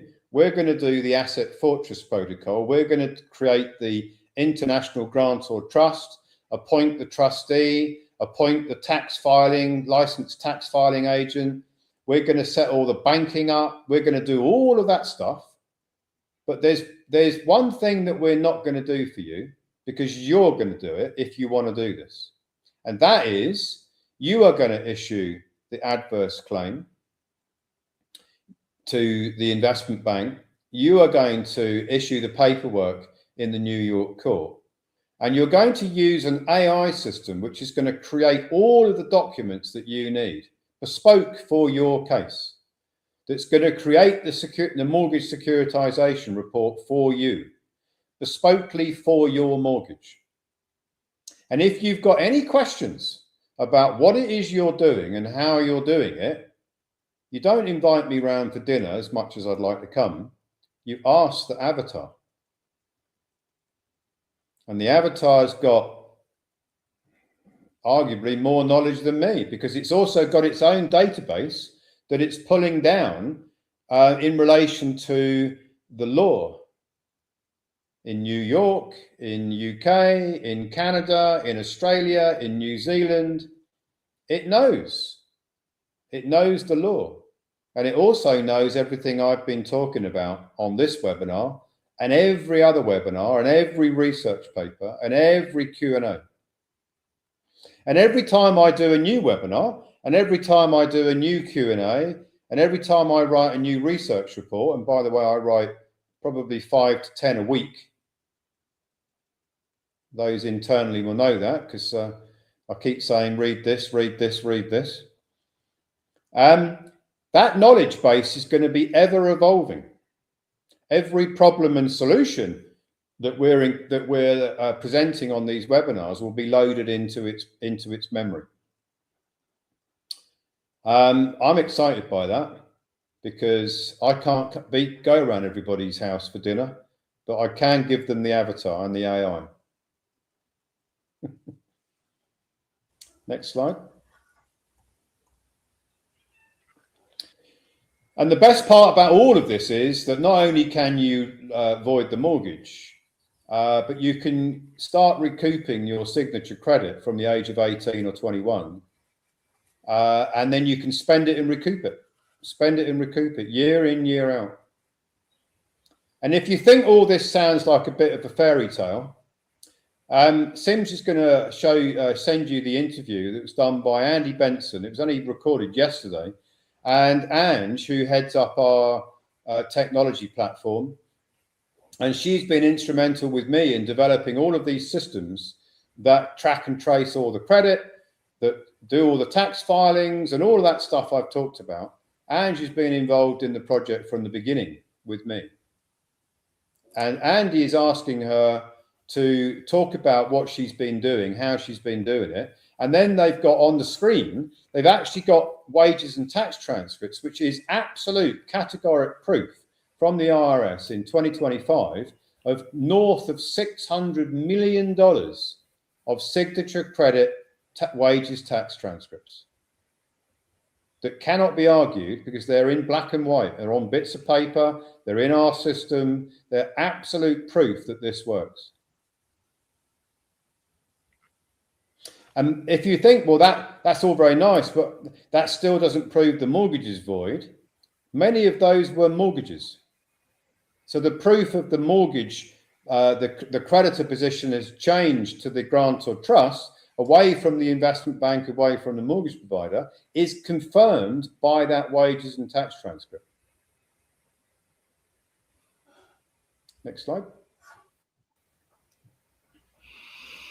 So, wow, what a presentation. And as you remember, Ian, I said at the beginning that you were going to show our attendees today a complete pathway to remove that burden, which I think you have demonstrated today. So, as you know, there were questions that have been submitted. We've been going through all the top questions, and well, if you're ready, let's go through them. But just before we do, just a polite reminder, this presentation is being recorded. It will be uploaded to our platform. So as Ian mentioned, there is a lot of information that he's delivered today. So, I do encourage you to go back onto the platform, watch and keep rewatching, and you will all suddenly get the penny will certainly drop there, because this is all fantastic information that's been delivered today. There are also handouts which complements today's webinar, which are coming up in the next couple of slides, but they will be available for you on the platform. As Ian has also mentioned, after today's webinar, all attendees, I will be sending you an email mentioned about the interview that Andy Benson and Ange did yesterday. So you'll have that link and you can go through that as well. So I just want to do some polite reminders, but let's jump straight into the top 7 questions. So Ian, question number 1. Since the global commercial system is operating in a state of Chapter 11 bankruptcy under HJR 192, how can I stop acting as a pauper and start operating as a master on the Monopoly Board? Well, you can't change the Monopoly Board, but what you can do is you can create a nominee, 2 actually. You can create one to do your tax filings for you. That's your 1099 OIDs.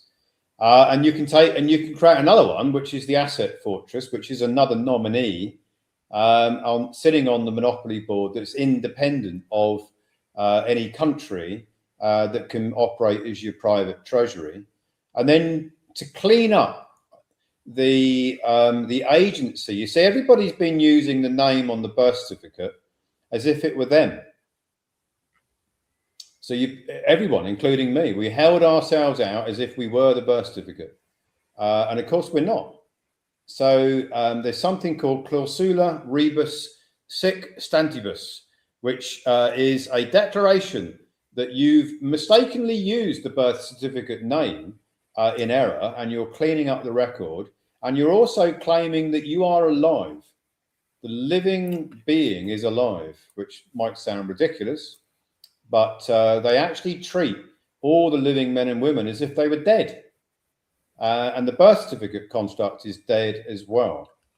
So the Envoy protocol cleans the record up, and that enables you to operate as the master.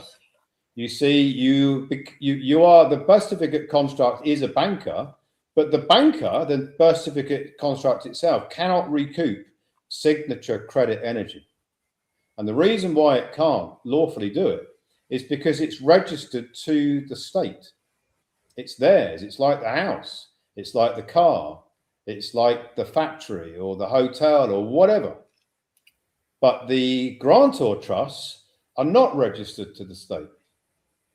They are there for your benefit. You are, the living man woman is the beneficiary of those 2 grantor trusts, one for tax filings, one for private treasury, and the Envoy protocol elevates the standing so that you actually get ministerial status. which is why it's called the Envoy protocol. That's how you do it. Okay, thank you for that. Question number 2. How does the separation of the living soul from the birth certificate construct allow an individual to enjoy the use of assets without being personally liable for commercial debts or state taxes? The question presumes that you can separate. In fact, you can't really separate. The agent cannot be separated from the principal. The principal is the birth certificate construct. The agent is the living man, woman. What you can do is you can't separate it, no matter what anybody tells you. It's all bullshit if they say that you can separate it and collapse the birth certificate construct. It's a myth if anybody says that you can do that, and you wouldn't want to do that. Why would you want to do that? You need that birth certificate construct because it provides you with access to the monopoly board. It's the conduit for the energy going on the board. So far, going forward, that conduit will be the Asset Fortress protocol. But the living soul is the agent. But what you want is the agency to be cleaned up. And that's what you really want to do. When people say, oh, how do I get rid of liabilities? The only way you can get rid of liabilities is to discharge them. So you either discharge them by striking them out because they're void, or you get rid of them by discharging them. So let me just give you an example. Let's suppose that you start doing this and you've got the Asset Fortress protocol set up, and the birth certificate construct gets a tax bill for $1 million. Now, by the way, we can discharge tax bills, but let's suppose that we couldn't. That's US tax bills, by the way. Let's suppose that it's in Canada. It's 1 million Canadian dollars tax bill. It's, oh my God, how are we going to deal with that? But in your private treasury, your Asset Fortress protocol, you've got $3 million sitting in your Asset Fortress protocol, right? So what do? The Asset Fortress protocol sends $1 million Canadian dollars to the Canadian tax authorities to discharge the taxes. And that signature credit of $1 million can then be recouped back to the Asset Fortress protocol. So you see, that's how you get rid of liabilities. You discharge them from your Asset Fortress protocol. Lovely. Thank you for that. Question 3. Is it possible to recoup millions in abandoned signature credit and credit energy generated from mortgages, loans, and utility payments since the age of majority? Yeah, and you can go one step further. It can be mortgages, loans, credit cards, bank payments. They're all securities, right? So add them all up, and it might come to many millions. You'd be surprised, right? You're talking about a lifetime of economic activity here. And it's going to come to a high value, I'm sure. Unless you're 18 and 3 days of age, you're going to have quite a bit of credit on that board. Yeah. I don't think we've got many 18-year-olds on here. I shouldn't think. So everybody on here is probably, it'd be interesting to do an exercise of how much signature credit everybody on this webinar, if you added it all together, how much it would come up to. Yeah. It would be a staggering amount, I'm sure. Yeah, no, definitely. It'd be an interesting number, wouldn't it? Do you know, it's funny, I was sitting here working it out myself, going, right, okay, since the age of 18, what have I earned? Few years back, that was. A few years ago, yeah, in that long and distant past, yeah. Well, I'm not saying that. I'm talking about me here. It's my long and distant past. No, it's me too, Ian. So, and I'm not shy. Age is only a number. Well, that's true, yeah. So, is it possible to do it? Well, let me answer that question. In a research paper I published about a month ago, somebody asked me a question. Ian, this signature credit recoupment, the Clifford Protocol that you call it, it sounds and looks amazing, but it's not going to work, is it? I actually went to lunch with somebody who told me this, right? It's not going to work, is it, Ian? And I said, oh yeah, why is that? Well, it's going to bankrupt the United States Treasury, isn't it? And I said, oh really? Why do you believe that? Well, if this could run into billions of dollars, Ian. Don't you realise that if thousands, hundreds of thousands of envoys of Republic of Old Souls is doing this, that's now billions of dollars.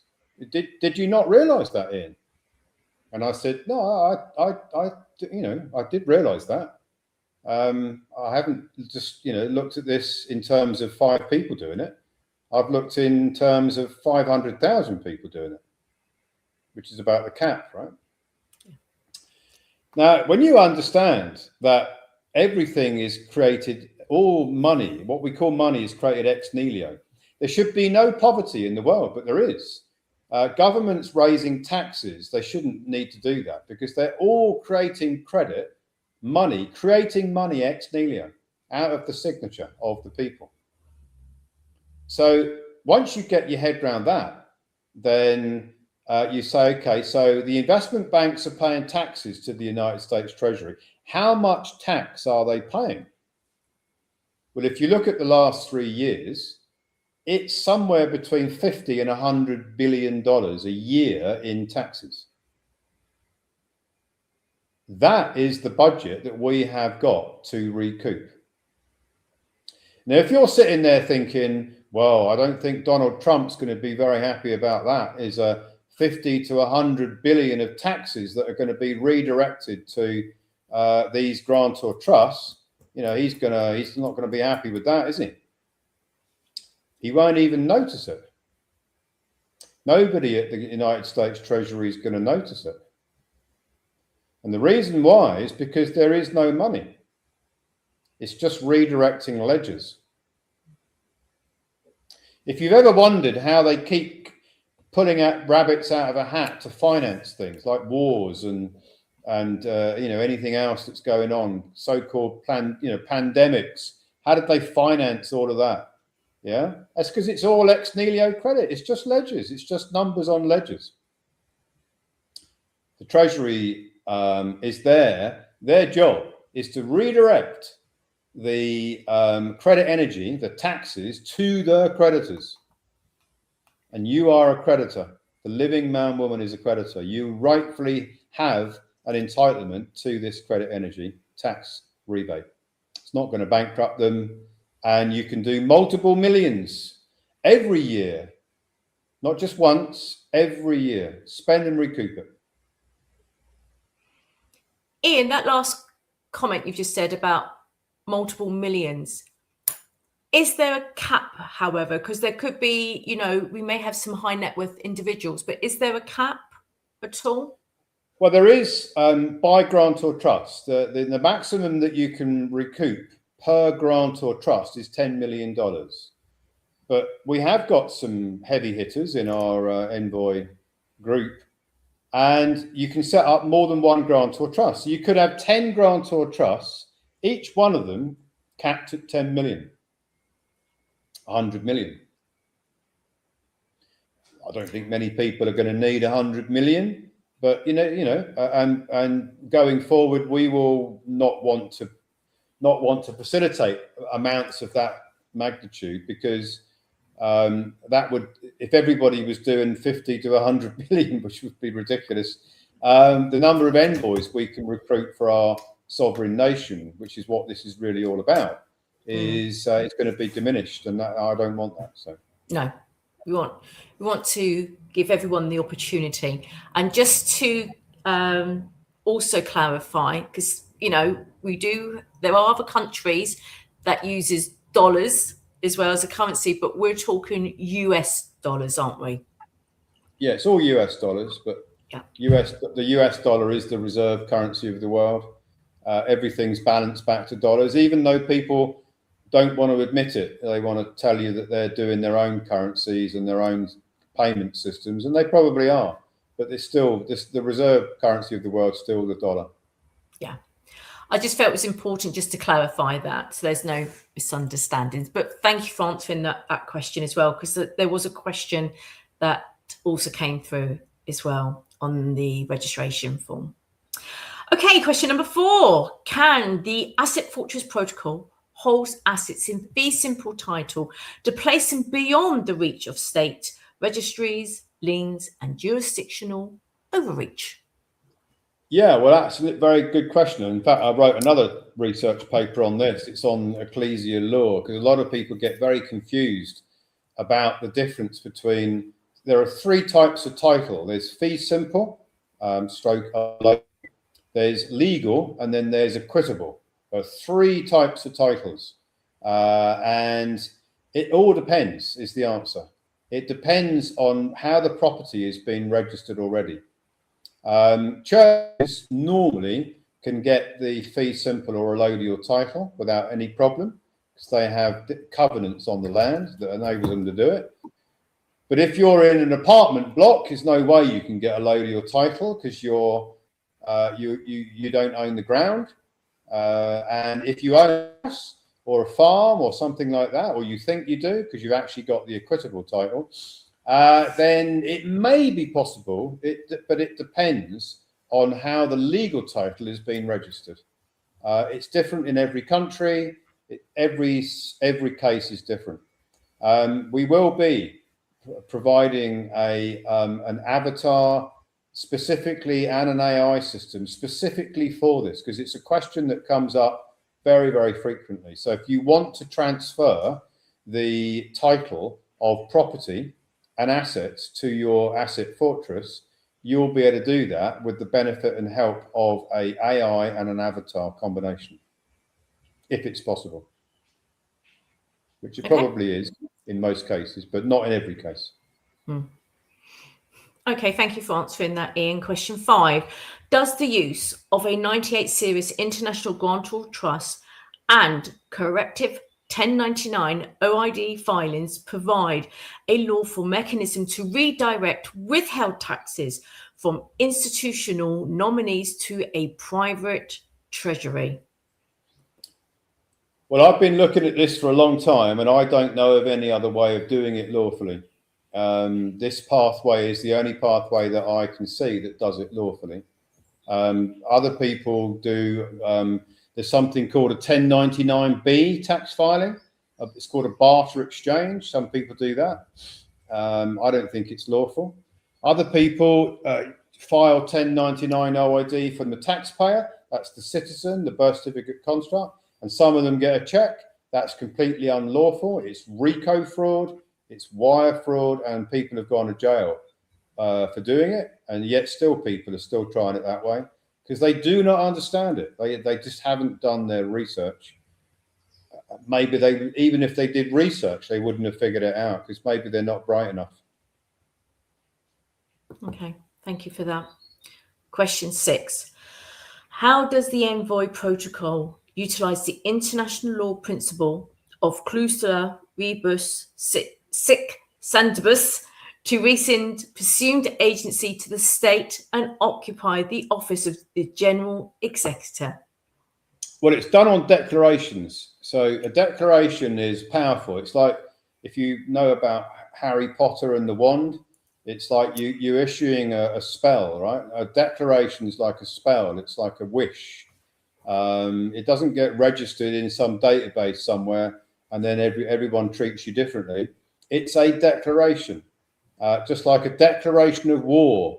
It's a declaration of standing and status, and it's the rescission of the fraudulent use of the name, which is identity fraud. It's a rescission of that, and it cleans it up, because everyone's got a dirty record, I'm afraid, including me, until you clean it up, because everybody used the birth certificate name thinking it was them, and that muddies the waters, which is deliberate, by the way. So you've got to clean that up. You do it by declaration, and you invoke your right of clausula rebus sic stantibus. That's your right to declare that. Lovely, thank you for that. Question 7. Can the spend and recoupment cycle truly create self-sustaining infinite loop where every expenditure from a private treasury becomes a new credit creation event? Yeah, because it's signature credit. The grantor and the trustee of the Asset Fortress Protocol is the birth certificate construct. The banker, remember, it's a banker under the Bills of Exchange Act 1882. So every new deposit made from the Asset Fortress Protocol, deposit, remember, that's what you might want to call a bank payment. That is a deposit of Credit Energy. And it's the recoupment of that deposit through the tax process that I've explained today, that you're just doing it from a different venue. You're doing it from the Asset Fortress Protocol as opposed to doing it from the birth certificate construct. So yeah, absolutely. Lovely. Okay, well, that ends those questions. But as we both mentioned earlier, all attendees today will receive an email from me with the link. If you can submit those questions ASAP for any additional questions that you may have, and then Ian will answer those. So Andy will ask Ian your questions. So that link will be sent out later. Don't forget, submit your questions. I'll go on to the next slide. So, if you want to know about how to do the Envoy protocol, how to get started with the Asset Fortress, the currency creation. In fact, next webinar, I'm talking about how we're going to be bundling these together into a bundle. So that will all be revealed next Saturday. But if you want to talk to one of our consultants about the protocols, you click on the link. I don't know if you're going to do it, Simzo. You click on the link. Yeah, I'm going to do it right now. Takes you to a website, and then you can book. You put your email address in that you use to go into our platform, and now you can book in with one of our consultants, which is done on a platform. It looks like it's downloading something. It's going to be doing it on Calendly, so booking the meeting on Calendly.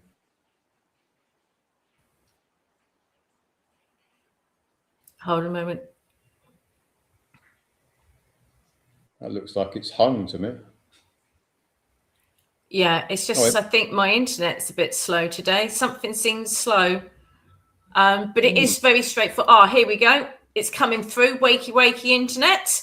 How rude. Sorry, everyone. It was just a little bit of delay there. But as you can see, I've logged in. Now, this link will be included in the email as well. So when you click on that link, as Ian said, make sure you use the email address that we have registered on the platform. But as you can see, one of our lovely consultants, Paul, so that's who's assigned to, and you just click on there and it will come up with all dates today. Very simple, very straightforward. But if your timings and, for example, Paul's timings don't match up, then of course we've got the rest of our wonderful team, and all you need to do is just click on their availabilities and go from there. So it's very simple. And just so everybody also knows this, because I think it's important, when you have that meeting in the very near future, and maybe even from Tuesday, depending on the rollout of the avatar, you can actually include the avatar in that meeting. So when you're having a meeting with the consultant, you and the consultant, because with the best will in the world, our consultants don't know what I know, and they probably never will, because I've been doing this for 42 years. So they're not going to know everything I know. So you can ask the Ian Clifford avatar on the meeting. That's coming very soon. It may be as early as Tuesday. But in the absence of that, they do know a lot, and they definitely know about the protocols. But if you want to ask things outside the protocols on that meeting, they may or may not know the answer. They probably do have a good go at it. But going forward, that avatar will be available, and you will have that avatar with you. So once it's launched, everybody will be given a access to that avatar that you can ask it questions whenever you want.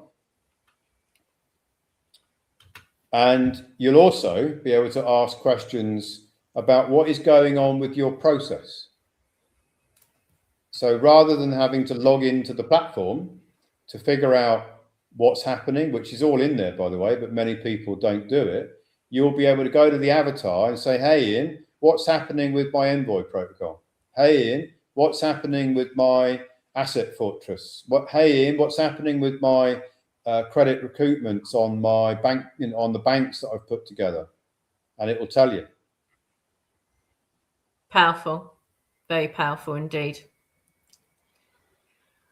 I've jumped onto the next slide in about the links. If you want to go through that again, I will be ensuring that every attendee today will get these links, but I don't know if you want to go through them as well.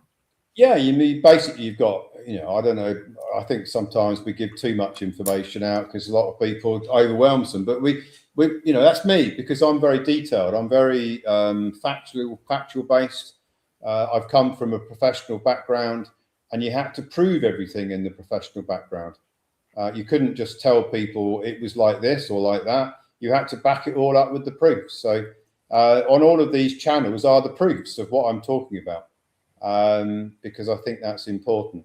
Some people don't care about how things work or why things work. They just want the outcome. But I like to know how things work, and more importantly, why they work. So all of these links are ways of finding out how things work and why they work. Basically, in a nutshell, that's it. And then you'll have the avatar going forward, and that will be your access to me, which I think is going to be powerful. So, yeah, no, definitely.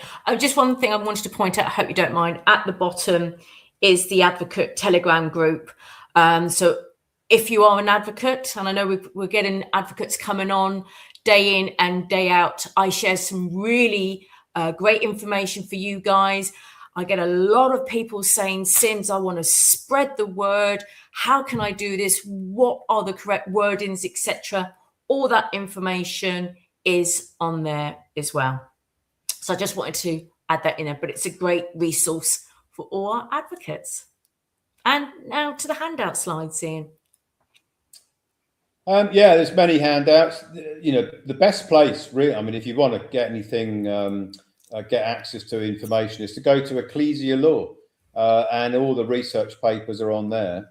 If you like reading, I sometimes download the papers and I put them into an app on my phone called Speechify, which is quite an interesting app. You can get it free on your phone, and if you copy and paste text from a document into it, it reads it to you like an ebook, like an audio book, I should say. So if you're more interested in, or you learn easier with listening to things, you can do that. So you could, sad as it sounds, you could actually download my research papers into Speechify, and you could listen to them when you're driving the car or walking the dog or whatever it is you do. And that might be an easier way of the information sinking in. And then you've got the avatar as well. So, well, people do learn in different ways, don't they? So it's visual and stuff like that. So no, that's all great information. And I think, to be honest, Ian, over the, when I speak to lots of members, I think they now more so have got a thirst for knowledge as well. So I think they love all the information. I know you write a lot of papers, and I know you share that with our members, and they just love it. So it's brilliant. And the next slide about webinar invitation rewards. Yeah, no, this is big. And what I've done in the last week, I think it was middle of last week, I decided to up this to make it far more attractive. So, for example, if you wanted to finance the Great Escape protocols, or like the Envoy, the Asset Fortress, the currency creation, for example, just take those three because they're the flagship three. If you wanted to finance those and you didn't really have the budget to get started now, then I'm giving you a pathway. Use the link that you have access to invite people to any and all of my webinars going forward. And the people that come that you've invited are then basically they're recorded in a digital wallet, and £100 for everyone that you get coming to a webinar of mine going forward. So 10 people coming, 20 people coming is 2,000 that you can set off against the donation cost of the Great Escape protocols, the Envoy asset for any of the protocols. I want to spread the word, as is obvious. We had pretty high number on this webinar.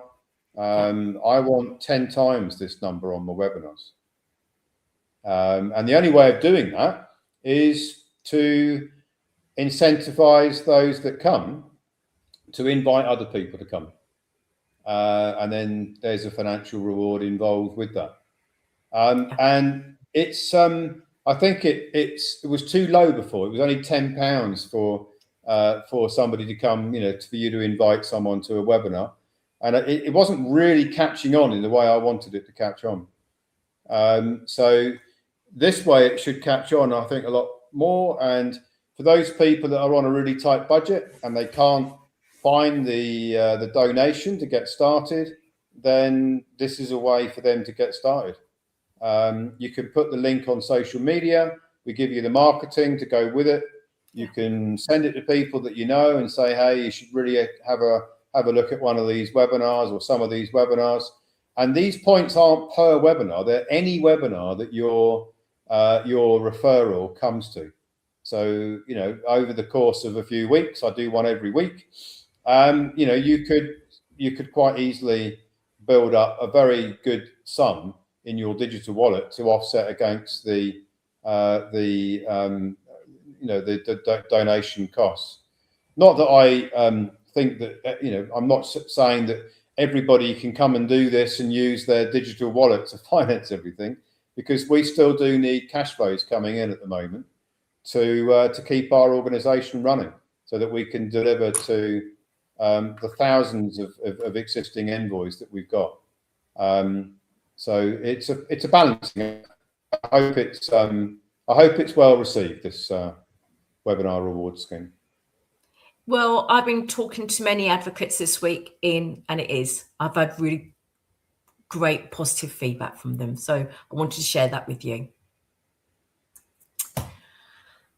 And Q&A. So as we've mentioned now quite a few times, I will be sending out a link to all our attendees today. So this link will, if you have any additional questions and you want to know the answers to that, and remember, Ian and Andy Benson will be doing it this coming Tuesday. So I'll make sure after this webinar, within the next hour, that email will be sent out to you with that link. So it's really important. Any questions you have, submit them, and we make sure that Andy will receive that, and then he can ask those questions to Ian as well.